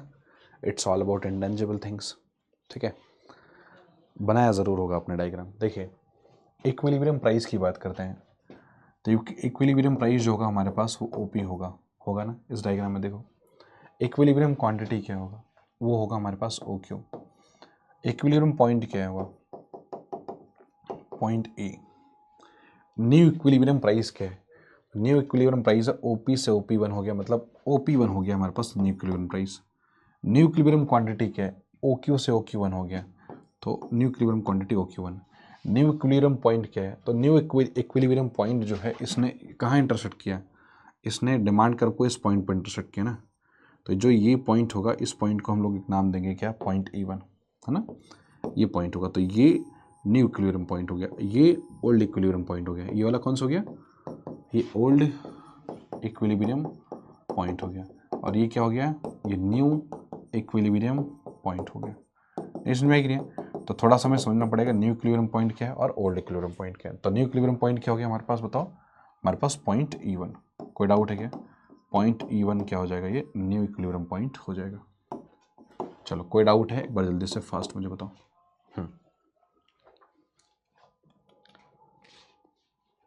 अब रिजल्ट की बात करते हैं। ठीक है, अब रिजल्ट की बात करते हैं। रिजल्ट क्या होता है, सुनो ध्यान से। रिजल्ट हमारे पास प्राइस जो है ओपी से ओपी वन हो गया और क्वांटिटी ओक्यू से ओक्यू वन हो जाएगा। ठीक है, अब रिजल्ट क्या होगा, रिजल्ट ये होगा कि sir price will reduce from OP to OP one and quantity will also increase from OQ to OQ one. ऐसा ही है ना, बोलो जल्दी से फास्ट। बहुत सुंदर। तो व्हेन सप्लाई इंक्रीजेस, मैं बोल सकता हूँ क्या, व्हेन सप्लाई इंक्रीजेस। बहुत सुंदर। सप्लाई अगर इंक्रीज करेगी तो साफ साफ ये दिख रहा है कि सर क्या, sir price will reduce from, है ना, प्राइस विल रिड्यूस फ्रॉम कैसे, ओपी से ओपी वन हो जाएगा, एंड क्वांटिटी ऑल्सो रिड्यूस करेगी, किससे बताओ, क्वांटिटी इंक्रीज करेगी ना, and quantity supplied will increase from, quantity increase from कितना बताओ, ओ क्यू से O Q one, O Q to O Q one. This is the main thing that we need to understand. ठीक है, ये एक main thing है जो कि हमें समझना पड़ेगा। ये इसका रीज़न है, रिजल्ट है। रिजल्ट पे कमांड अगर जस्ट किया गई, सवाल एग्जाम में रिजल्ट से पूछा जाता है कि बेसिकली रिजल्ट क्या है ना। रिजल्ट से संबंधित सवाल पूछा जाता है कि भैया अगर सप्लाई अगर इंक्रीज करेगी तो क्या रिजल्ट होगा, डिमांड अगर इंक्रीज करेगी तो क्या रिजल्ट होगा, ऐसा कुछ करके। तो रिजल्ट इज अ मेन की पॉइंट। रिजल्ट अगर आपका क्लियर है, रिजल्ट की एक समझ अगर आपको क्लियर है, फिर आपको कोई दिक्कत नहीं होगा, है ना।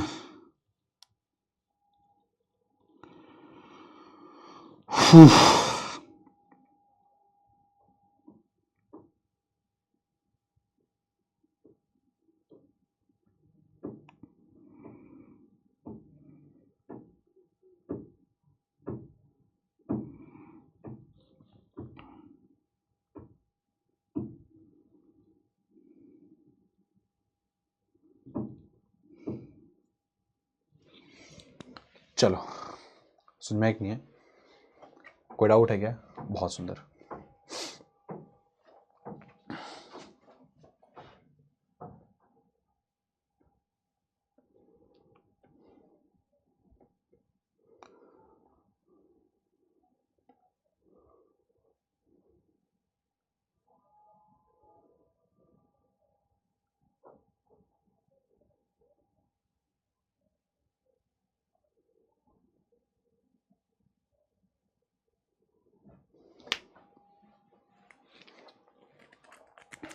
इस डायग्राम को बहुत प्यार से नोट डाउन कीजिए, इसके बाद हम लोग फिर बाकी वे फॉरवर्ड करते हैं। अब एक बात बताओ, इसका अगर दूसरा जो केस है, अगर दूसरा केस यानी मैं अगर इस यहाँ पे केस नंबर एक सेकंड ड्रॉ करूँ, मैंने कहा केस नंबर सेकंड अब सभी लोग बनाएंगे, मैं चाहता हूँ एक केस आप लोग स्वयं बनाएं।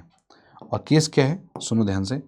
केस एक सिंपल सा है कि सर अगर मान लो अभी हमने देखा कि सर इंक्रीज इन सप्लाई होता है, इसी का जस्ट हम लोग दो अपोजिट करेंगे। क्या अगर सवाल में ये आ जाए कि सर इंक्रीज इन सप्लाई की जगह अगर डिक्रीज इन सप्लाई अगर हो जाए तो क्या होगा, या चलो इसको मैं काम करता हूँ, हटा ही देता हूँ, ठीक है ना।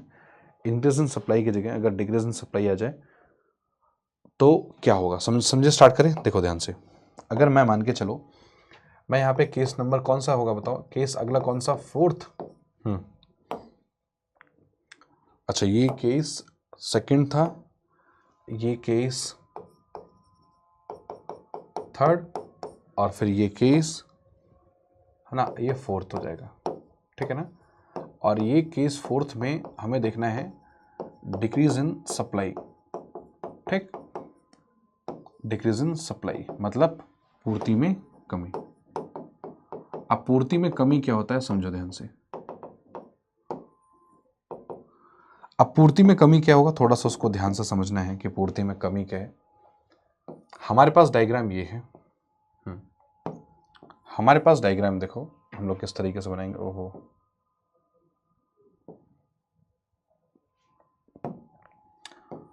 ये डिमांड कर्व है, ये सप्लाई कर्व है, और इसके बाद हमारे पास देखो ध्यान से, है ना, ये पॉइंट ऑफ इंटरसेक्शन है कि नहीं है, बिल्कुल ये जा रहा है, ये ओ क्यू हो जाएगा और ये ओ पी प्राइस हो जाएगा। ये डिमांड कर्व डी डी, ये S S is a supply curve, ये point E is a equilibrium point, है ना, ये एक्स हो जाएगा, ये ओ हो जाएगा और ये वाई हो जाएगा, ठीक है। ये एक्स एक्सेस पे हमारे पास quantity demanded and supplied in terms of unit हो जाएगा, और ये हमारे पास वाई एक्सेस पे हमारे पास प्राइस हो जाएगा, पक्का। अब कहानी आती है, सर डिक्रीज इन सप्लाई बोला हुआ है, हालांकि डायग्राम बनाना चाहिए आप लोग को स्वयं खुद, बट ठीक है कोई दिक्कत नहीं है, हमसे मेहनत करा लो भाई, मज़ा आ रहा है अगर आप लोगों को तो। सप्लाई में डिक्रीज होने का मतलब क्या हुआ, हमारे पास बिल्कुल क्या होगा, बिल्कुल लेफ्टवर्ड शिफ्ट करेगा ना शिफ्ट। तो ये S1 एक नया सप्लाई कर बना, और आप एरो के जरिए अनमार्क कर सकते हैं कि सर देखो ये सप्लाई कर्व कहाँ शिफ्ट हो गया, ये लेफ्टवर्ड शिफ्ट हो गया ना, चलो शिफ्ट हो गया। और इसके जरिए आप एक, है ना, इसकी मार्किंग कर सकते हैं। सर एक ये पॉइंट हुआ, पॉइंट ई अगर इक्विलिब्रियम पॉइंट है तो ये क्या हो जाएगा, पॉइंट E1 क्या हो जाएगा, न्यू इक्विलिब्रियम पॉइंट हो जाएगा ना। और जैसे न्यू इक्विलिब्रियम पॉइंट हुआ तो अगर आप इसको यहाँ पे अगर खींचोगे, है ना, देखिए सारा कहानी डायग्राम का है, डायग्राम बन गया आंसर आ जाएगा, फिर तो कोई भी बता देगा, एक ब्लाइंड पर्सन भी बता देगा कि भैया डायग्राम बन गया, डायग्राम बनते ही दिख रहा है, क्वांटिटी डिक्रीज कर रही है ओ क्यू से OQ1, और प्राइस इंक्रीज कर रहा है कैसे, OP से OP1।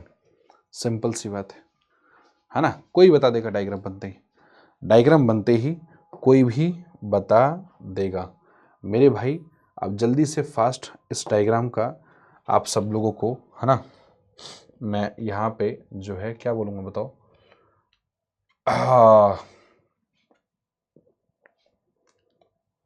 देखें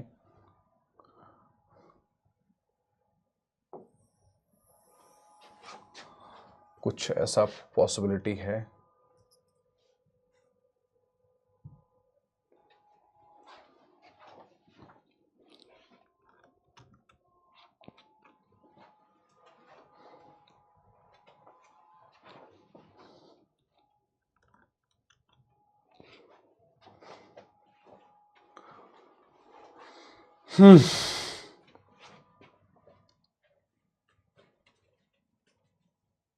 ठीक है। चलो हमें न्यू इक्विलिब्रियम, सबसे पहले एक काम करो, आपको बताना है इक्विलिब्रियम, है ना, प्राइस, क्वांटिटी और पॉइंट, ये तीनों चीज़ बताओ। फिर बताना है सर न्यू इक्विलिब्रियम, ठीक है, प्राइस, क्वांटिटी और पॉइंट, और फिर सर बताना है क्या, वही बात, रिजल्ट, परिणाम। कि सर परिणाम क्या होगा। इसका तो छोड़ोगा, नहीं बताओगे तो परिणाम सही नहीं होगा। परिणाम बताओ क्या होगा।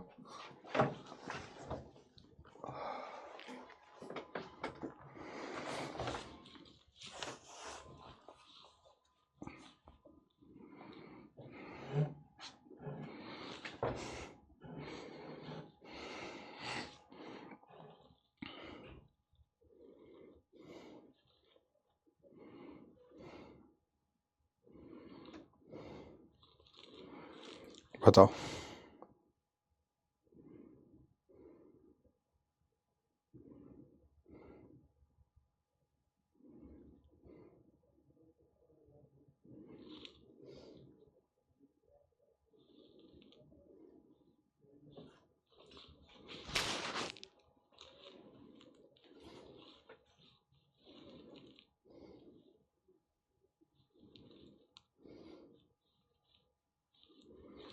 चलिए भाई,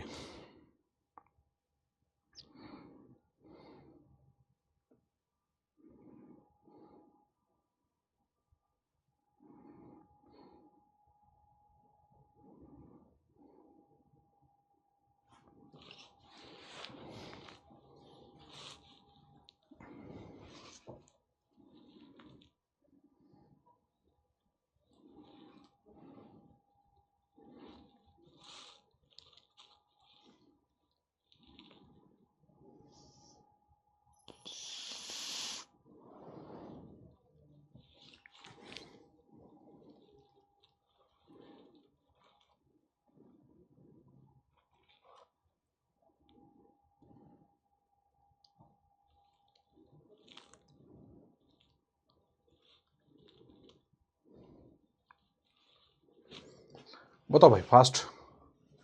डायग्राम को देखो, डायग्राम की अंडरस्टैंडिंग अगर अच्छी होगी तो ऑटोमेटिकली क्लियर हो जाएगा।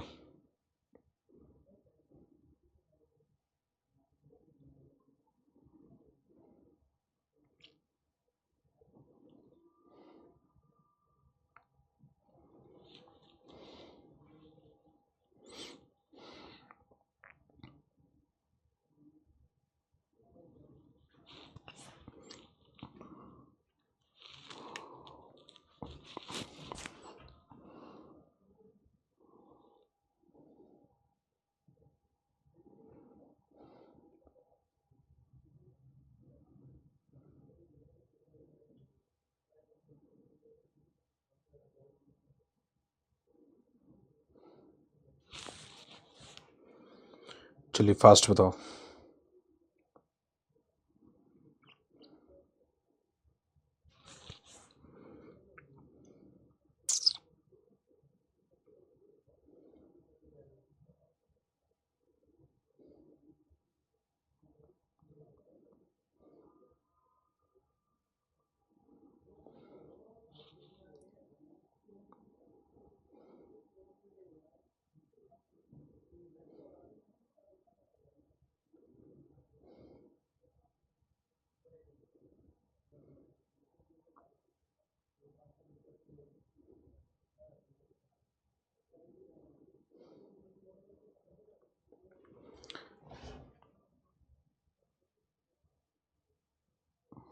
बिल्कुल प्यार से एकदम अगर देखो ना डायग्राम को, तो डायग्राम खुद कह रहा है कि सर अगर सप्लाई डिक्रीज करेगी तो सप्लाई के डिक्रीज करने से सर प्राइस इंक्रीज हो गया, ओपी से ओपी वन हो गया। प्राइस इंक्रीज हो गया, क्या हो गया? प्राइस इंक्रीज हो गया, ओपी से ओपी वन हो गया। और सर क्वांटिटी भी डिक्रीज हो गई, ओक्यू से ओक्यू वन हो गई। क्वांटिटी डिक्रीज हो गई, क्या हो गया? ओक्यू से ओक्यू वन हो गई।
चलो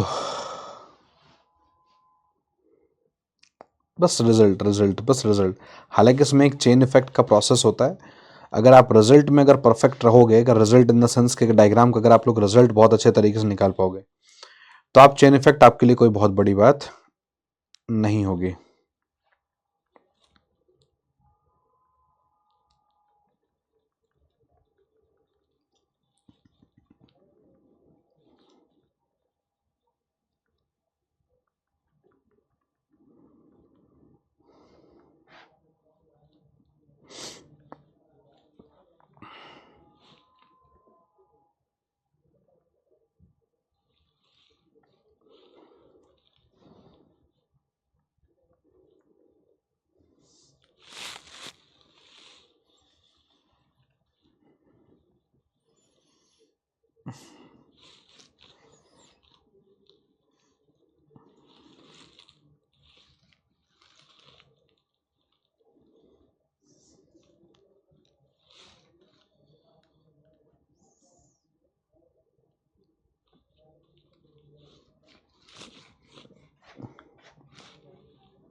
चलो fast fast fast fast fast fast result बताओ।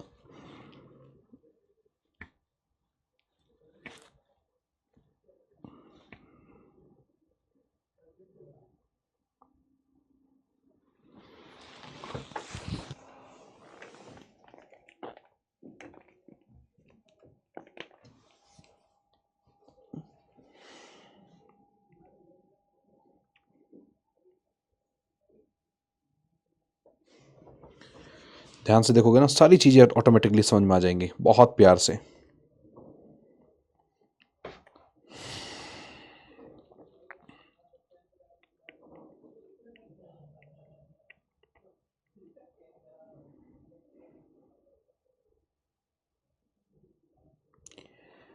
फाइन।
चलो भाई,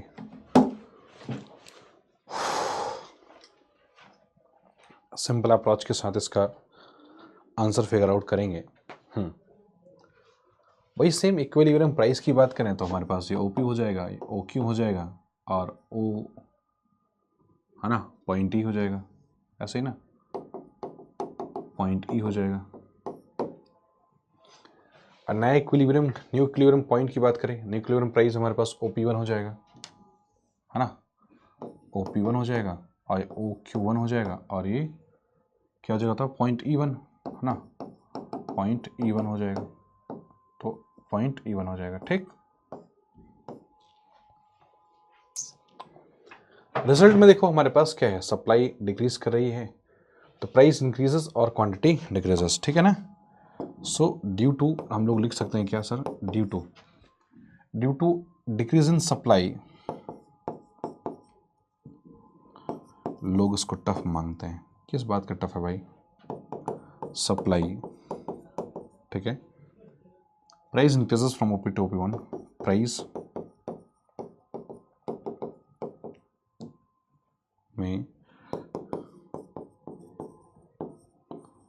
from OP to OP1 and इसके बाद सर क्वांटिटी सर में डिक्रीजेस फ्रॉम एंड क्वांटिटी, है ना,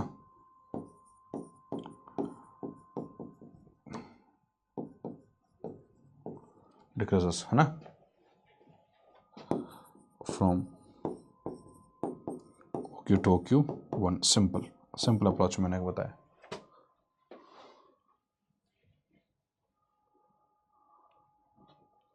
ठीक है, ये हमने बता दिया।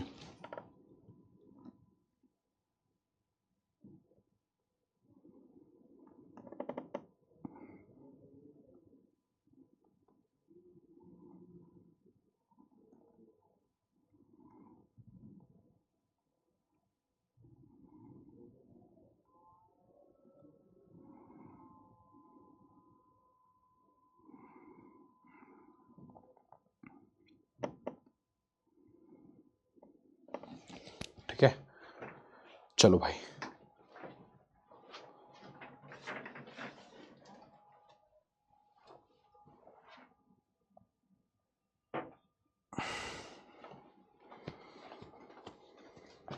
हाँ,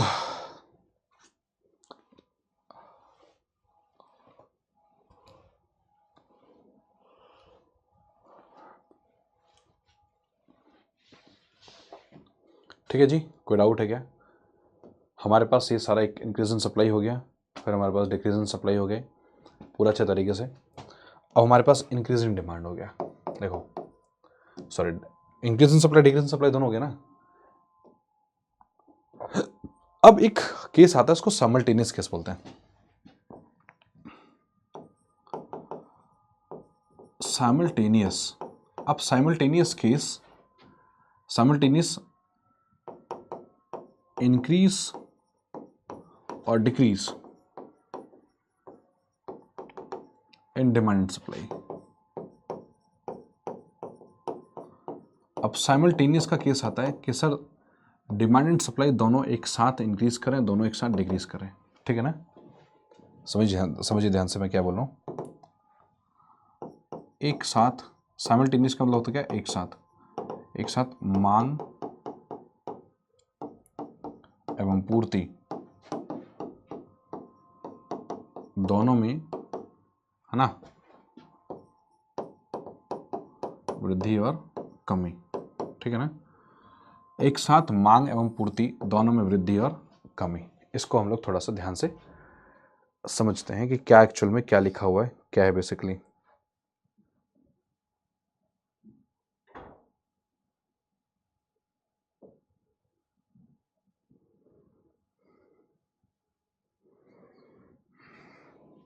चलिए, अब जैसे इसमें क्या है, इसमें मैं कुछ केसेस आपको पढ़ाऊंगा।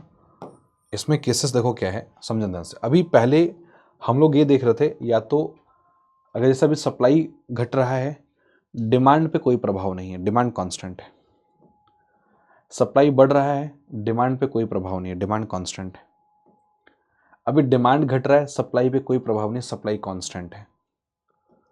अगर आप देखोगे डिमांड बढ़ रहा है तो सप्लाई पे कोई प्रभाव नहीं पड़ा, सप्लाई कांस्टेंट है। ऐसे ही आपको यहाँ पे समझना है थोड़ा सा। ठीक है, समझो ध्यान से। क्या है कि अगर केस नंबर पहला अगर मैं लिखता हूं कि अगर मान के चलो increase in demand and supply अगर होता है, डिमांड एंड सप्लाई अगर इन सेम प्रोपोर्शन, ठीक है ना, सेम डिमांड एंड सप्लाई में जो इंक्रीज होता है वो सेम प्रोपोर्शन में होता है। कैसे? सेम प्रोपोर्शन में, समान अनुपात में। ठीक है, तो क्या होगा? दूसरा, अगर इंक्रीज इन डिमांड मतलब एक अनुपात में ना, अगर ज्यादा है, इज मोर देन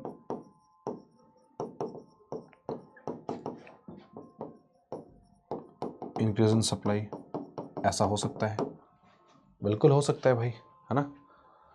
तीसरा केस सर क्या हो सकता है?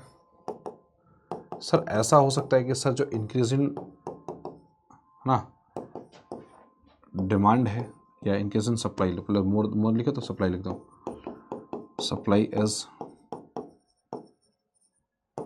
More than increase in demand. फिर अगला इसी का, है ना, केस बना दो चौथा, डिक्रीज इन डिमांड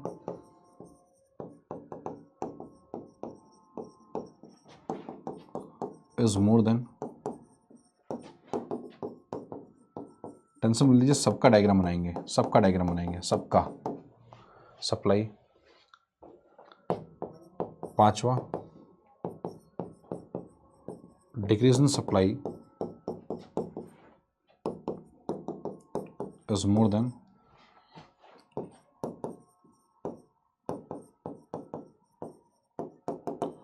डिमांड। अब जैसे increase in demand and supply in same proportion है ना, इसी तरीके से लिख लो डिक्रीज इन, है ना, डिमांड एंड सप्लाई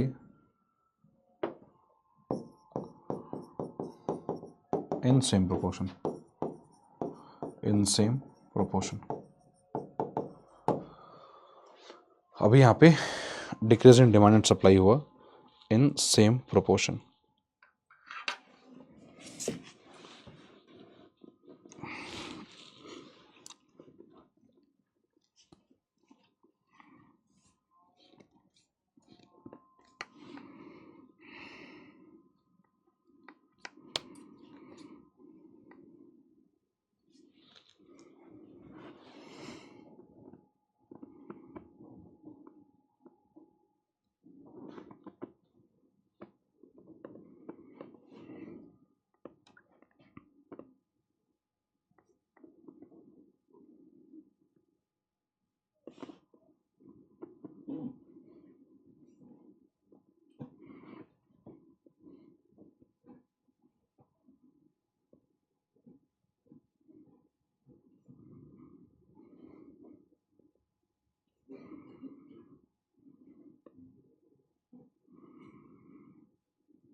ठीक है, ये हमारे पास क्या है, सारे के सारे जो है हमारे पास केसेस हैं।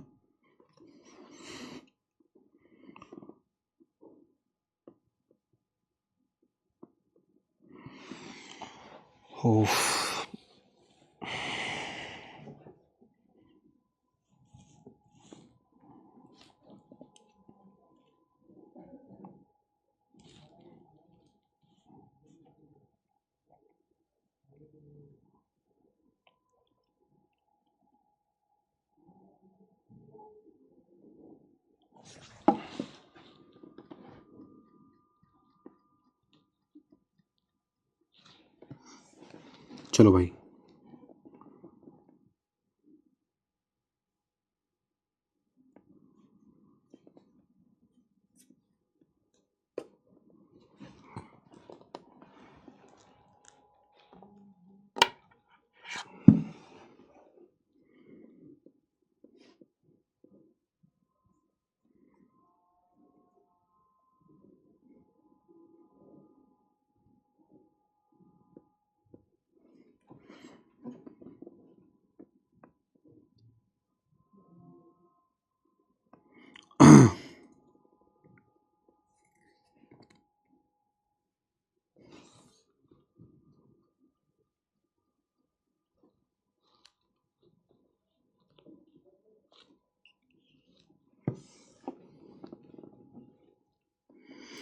चलिए चलिए चलिए, इसको नोट डाउन करो जल्दी से, फास्ट, कमान।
चलो भाई, सब बहुत बढ़िया।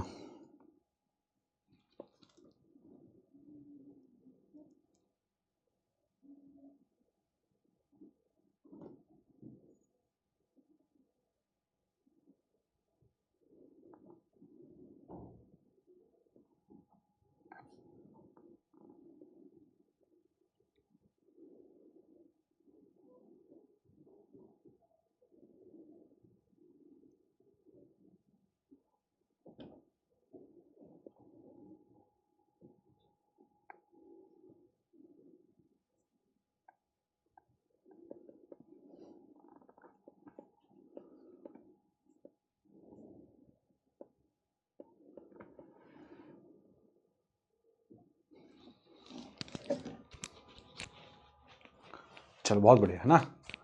अब ये हमारे पास देखो 6 केसेस हैं। ये 6 केसेस हैं हमारे पास, ठीक है। और इन 6 केसेस की हम लोग बातचीत करेंगे, ठीक है। फिर हमारे पास 4 कुछ स्पेशल केसेस होते हैं। पहले 6 केसेस तो ये हैं, इसके बाद हमारे पास 4 कुछ स्पेशल केसेस होते हैं। एक एक करके हम लोग सभी केसेस की बात करेंगे। सबसे पहले हम लोग increase in demand and supply in same proportion की बात करते हैं। देखो हमारे पास जो केस नंबर पहला है, वो केस नंबर पहला क्या कहता है? केस नंबर पहला ये कहता है कि sir ji increase in demand and supply जो है वो सेम प्रोपोर्शन की बात हो रही है, ठीक है ना। मांग एवं आपूर्ति में जो वृद्धि है वो मांग एवं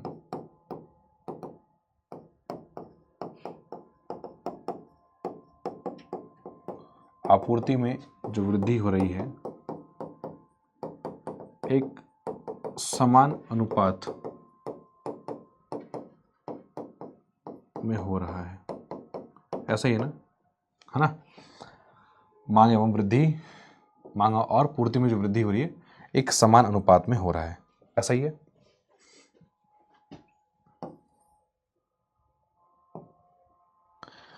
लिखा तो है मैंने हिंदी में, एक साथ मांग एवं पूर्ति में होने में वृद्धि और कमी, है ना।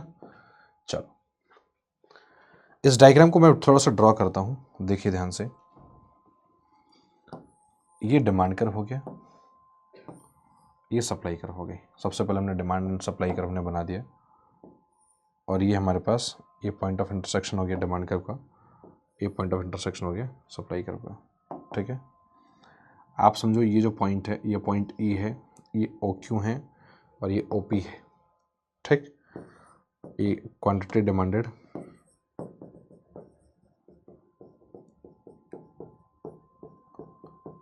Supplied in terms of unit, ये एक्स हो गया, ये ओ हो गया और ये वाई हो गया। ये डिमांड कर्व यानी डी डी, ये सप्लाई कर्व यानी एस एस, ठीक है। अब कहानी आती है सर, ध्यान समझना कि बोला sir increase in demand and है ना, increase in demand and supply in same proportion. हम एक प्रोपोर्शन ले लेते हैं, कोई भी कितना भी गैप ले लेते हैं थोड़ा सा, ठीक है। ये गैप ले लिया हमने। देखिए जितना गैप हमने ये देखो ये डिमांड कब बढ़ा, नया डिमांड कर्व आ गया। जो ये गैप है ना, इतना ही गैप हमें सप्लाई भी बढ़ाना पड़ेगा। सप्लाई भी बढ़ रही है बट सेम प्रोपोर्शन बढ़ रहा है। तो सेम प्रोपोर्शन मतलब गैप हमारे पास क्या होना चाहिए बताओ? सेम होना चाहिए। तो गैप क्या होना चाहिए बताओ हमारे पास? ये सेम होना चाहिए। बोलो हाँ है ना। गैप क्या होना चाहिए बताओ हमारे पास? ये सेम होना चाहिए। कोई डाउट है क्या? अरे बोलो, है ना। तो कहानी यही है कि ये जो गैप है, ये गैप और ये गैप दोनों का चाहे इंक्रीज इन डिमांड का और इंक्रीज इन सप्लाई का, दोनों का गैप क्या होना चाहिए, ये सेम होना चाहिए। ये फैक्ट है, ये फैक्ट है, इसको आपको पूरा करना ही पड़ेगा। अगर आप देखोगे तो ये यहाँ पे बिल्कुल है ना, देखोगे तो सर ये एक पॉइंट मिला, पॉइंट हमारे पास E1 बोल दिया हमने, बोल दिया E1। अच्छा ये नया सप्लाई कर्व S1 है कि नहीं है, सप्लाई कर्व है। और इस तरीके से हमारे पास ये है ना क्वांटिटी होगी OQ1,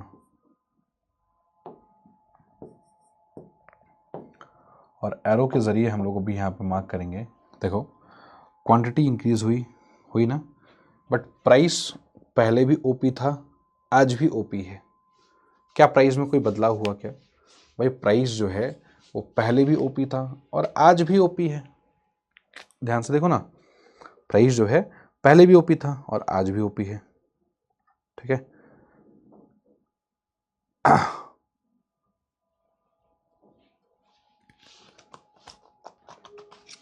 है ना, तो प्राइस है ना, तो हमारे पास क्या है बताओ, एक प्रकार से है ना हम लोग यहाँ पे यही चीज़ करने लग रहे हैं, यही चीज़ हम लोग करने लग रहे हैं।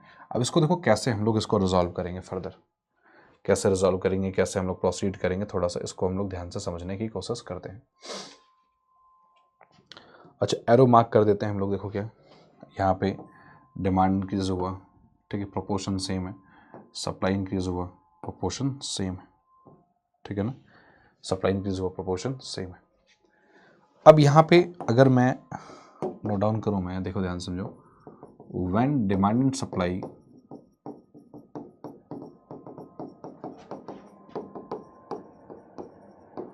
increases in same proportion, same proportion, ठीक है ना।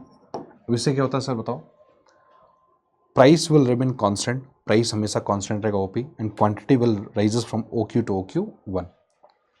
सो price do not change, price में कोई बदलाव नहीं आएगा, एंड क्वांटिटी में increases from OQ to OQ1। Quantity increase करिए कैसे बताओ, OQ से OQ1 करिए, OQ से OQ1 करिए। बात आपको समझ में कि नहीं है, ठीक है, बट प्राइस में कोई चेंजेस नहीं आएगा। ये रिजल्ट है।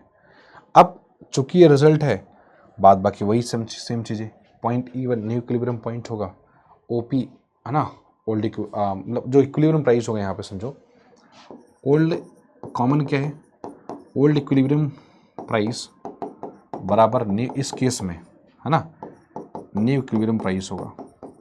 क्यों? क्योंकि एज प्राइस रिमेन कांस्टेंट, है ना, क्यों एज प्राइस, इसके पीछे कारण क्या होगा, कि इसके पीछे कारण ये है क्योंकि प्राइस क्या है बताओ हमारे पास यहाँ पे कांस्टेंट है, as price remain constant, that is point OP, that is point OP, हाँ है ना, दैट इज क्या है, दैट इज पॉइंट OP।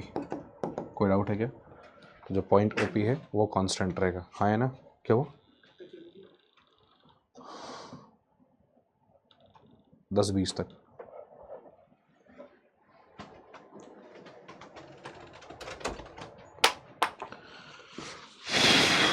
समझ गए भाई?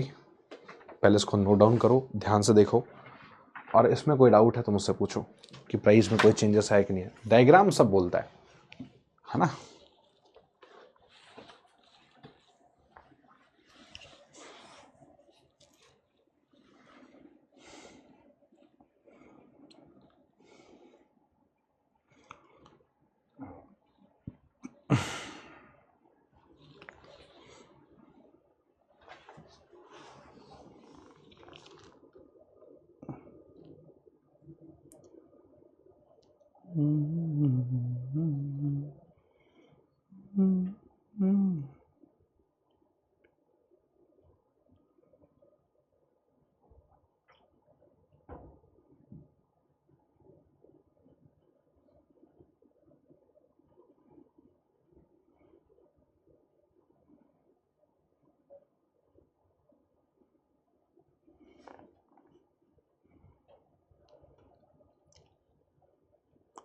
चलो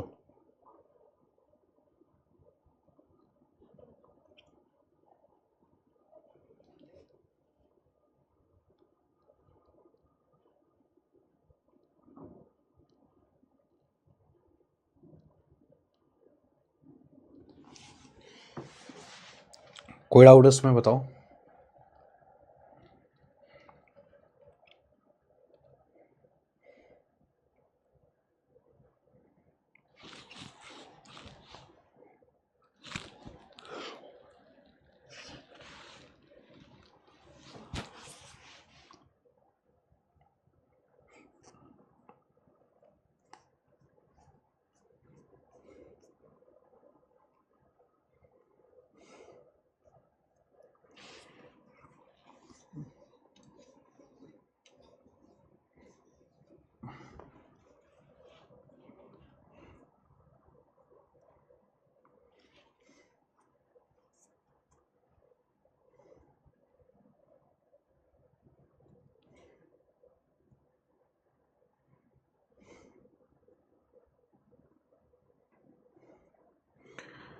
चलो भाई,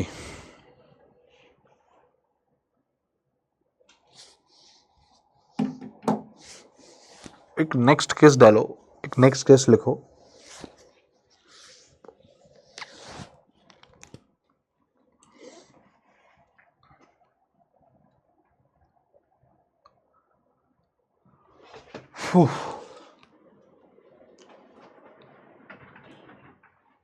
है ना, एक नेक्स्ट केस लिखना है, केस नंबर 2, ठीक है।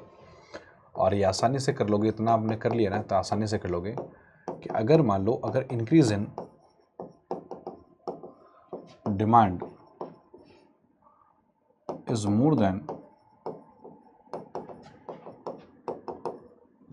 है ना, इंक्रीज इन सप्लाई हो गया, ठीक है। Increase in demand is more then increase in supply हो गया, ठीक है ना। क्या है बताओ भाई, हमारे पास एक केस ये आया कि अगर मान के चलो इंक्रीज इन डिमांड जो है वो ज़्यादा होगा, किससे बताओ, इंक्रीज इन सप्लाई से। अगर इंक्रीज इन डिमांड जो होगा अगर वो ज़्यादा होगा, किससे बताओ, इंक्रीज इन सप्लाई से। तो इस केस में कैसे हम लोग डायग्राम ड्रॉ करेंगे, थोड़ा सा इसको ध्यान से समझो। Increase in demand is more then increase in supply, समझो। ये है डायग्राम, ये डिमांड कर्व है हमारे पास, ठीक है। ये सप्लाई कर्व है हमारे पास, है कि नहीं है बिल्कुल।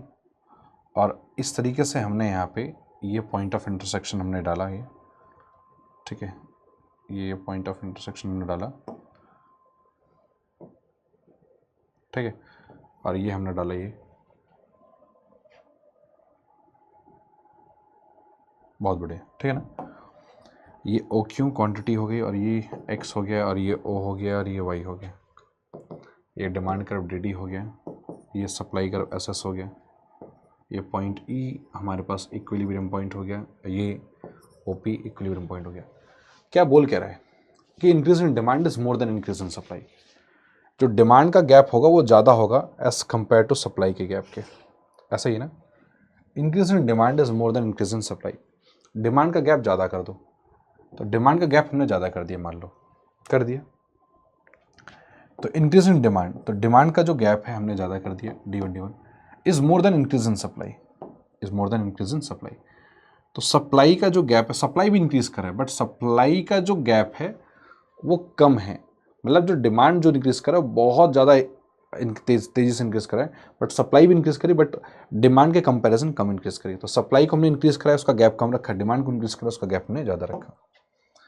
आप इस पॉइंट ऑफ इंटरसेक्शन को देखो ध्यान से, ठीक है। और ये OQ1 हो जाएगा हमारे पास, और इस तरीके से हमारे पास ये एरो दे दिया हमने, देखो क्या ये एरो दे दिया हमने, ठीक है। और ये हमारे पास क्या हो जाएगा बताओ, ये पॉइंट E1 हो जाएगा, क्या हो जाएगा, और ये नया supply curve S1 is a new supply curve, हो गया ना। और इस तरीके से हम लोग अगर बात करें, ठीक है, ये OP1 हो जाएगा। कोई डाउट है क्या इसमें बताओ, कोई डाउट है इसमें तो मुझे बताओ, देन फिर हम लोग आगे वही फॉरवर्ड करेंगे। पॉइंट E1 हो गया। अच्छा, ये हमारे पास अगर मैं एरो अगर मार्क करूँ यहाँ पे, समझो ये डिमांड कर्व हमारे पास आगे इंक्रीज कर गई, और ये हमारे पास क्वांटिटी है ना, ये सप्लाई कर्व भी, ठीक है, सप्लाई कर्व यहाँ इंक्रीज कर गई।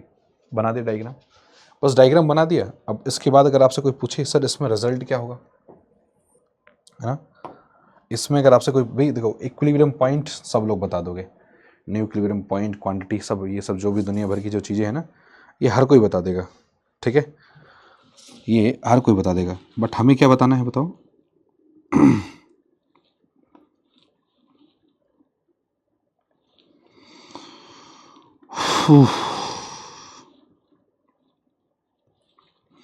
इसका रिजल्ट बताओ, सोचो एक बार रिजल्ट क्या होगा।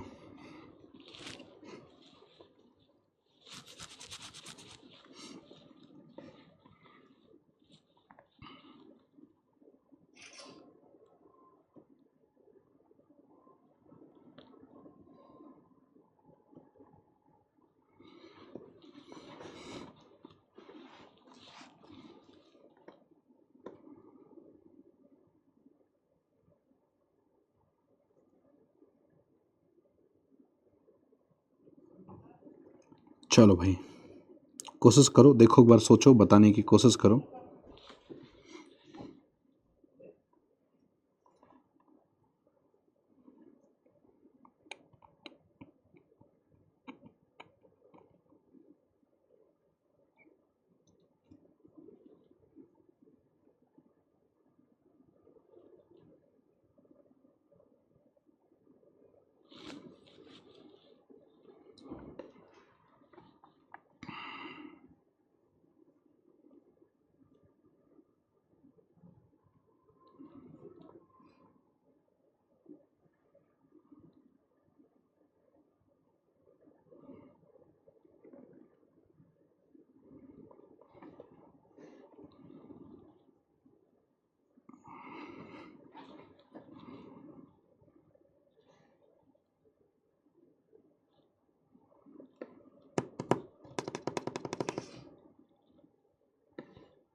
चलिए भाई हो गया ना, रिजल्ट साफ साफ बता रखा है ना। अगर मैं बोलूँ यहाँ पे कि due to increase in demand, due to increase in demand is more than, है ना, increase in supply, increase in supply. इससे सर क्या होगा, इससे सर ये होगा कि sir price increases from OP to OP one, price increases, क्या बोलेंगे sir, price increases from OP to OP one, OP to OP one and quantity will also increases from OQ to OQ1, क्वांटिटी भी क्या करिए बताओ, इंक्रीज करिए कैसे, फ्रॉम OQ to OQ1। तो प्राइस भी इंक्रीज करिए कैसे बताओ, OP से OP1 एंड क्वांटिटी भी इंक्रीज करिए क्या, फ्रॉम OQ to OQ1। इसमें आप लोग मार्किंग कर सकते हैं, ठीक है, ये मार्किंग कर सकते हैं आप लोग जस्ट स्ट्रेट फॉरवर्ड, ठीक है। और आपको यहाँ पे साफ साफ दिख भी रहा होगा कि कैसे ये रिजल्ट है भाई, ये क्या है, ये आपका ये रिजल्ट है। अच्छा कहानी सिर्फ रिजल्ट तक होनी चाहिए बस। एक बात समझो, मैंने आपको ना ये दोनों केसेस पढ़ा दिए, ये दोनों केसेस आप लोग नोट डाउन कर लेना। मैंने आपको ये दोनों केसेस पढ़ा दिए, ये पहला और दूसरा, ये दोनों केसेस। अगर आप चाहोगे तो ये जो 4 केसेस है ना, आप इसको घर से बनाओ, और घर से बनाने के बाद रिजल्ट क्या होगा इसको कमेंट बॉक्स में बताना ज़रूर, ठीक है। रिजल्ट क्या होगा इसको ज़रूर बताना। तो मेरे भाई ये जो दोनों केसेस तो मैंने पढ़ा दिए, इन चारों केसेस को पढ़ोगे, समझो कि ऑटोमेटिकली रिजल्ट आ जाएगा, उसमें कोई भी दो बात नहीं, पहली बार में ही अगर आप चाहोगे तो रिजल्ट आ जाएगा, ठीक है भाई। चलो बाद बाकी हम लोग अगली क्लास में बहुत अच्छे तरीके से नए नए कॉन्सेप्ट की क्लैरिटी करेंगे। प्राइस डिटर्मिनेशन से संबंधित मुझे लगता है कि अब कोई डाउट आपको होगा, कुछ केसेस स्पेशल केसेस हैं, प्राइस सेलिंग और प्राइस फ्लोर है, वो हम लोग कभी और कर लेंगे। थैंक यू सो मच, तहे दिल से शुक्रिया, आभार, थैंक यू सो मच, सभी को।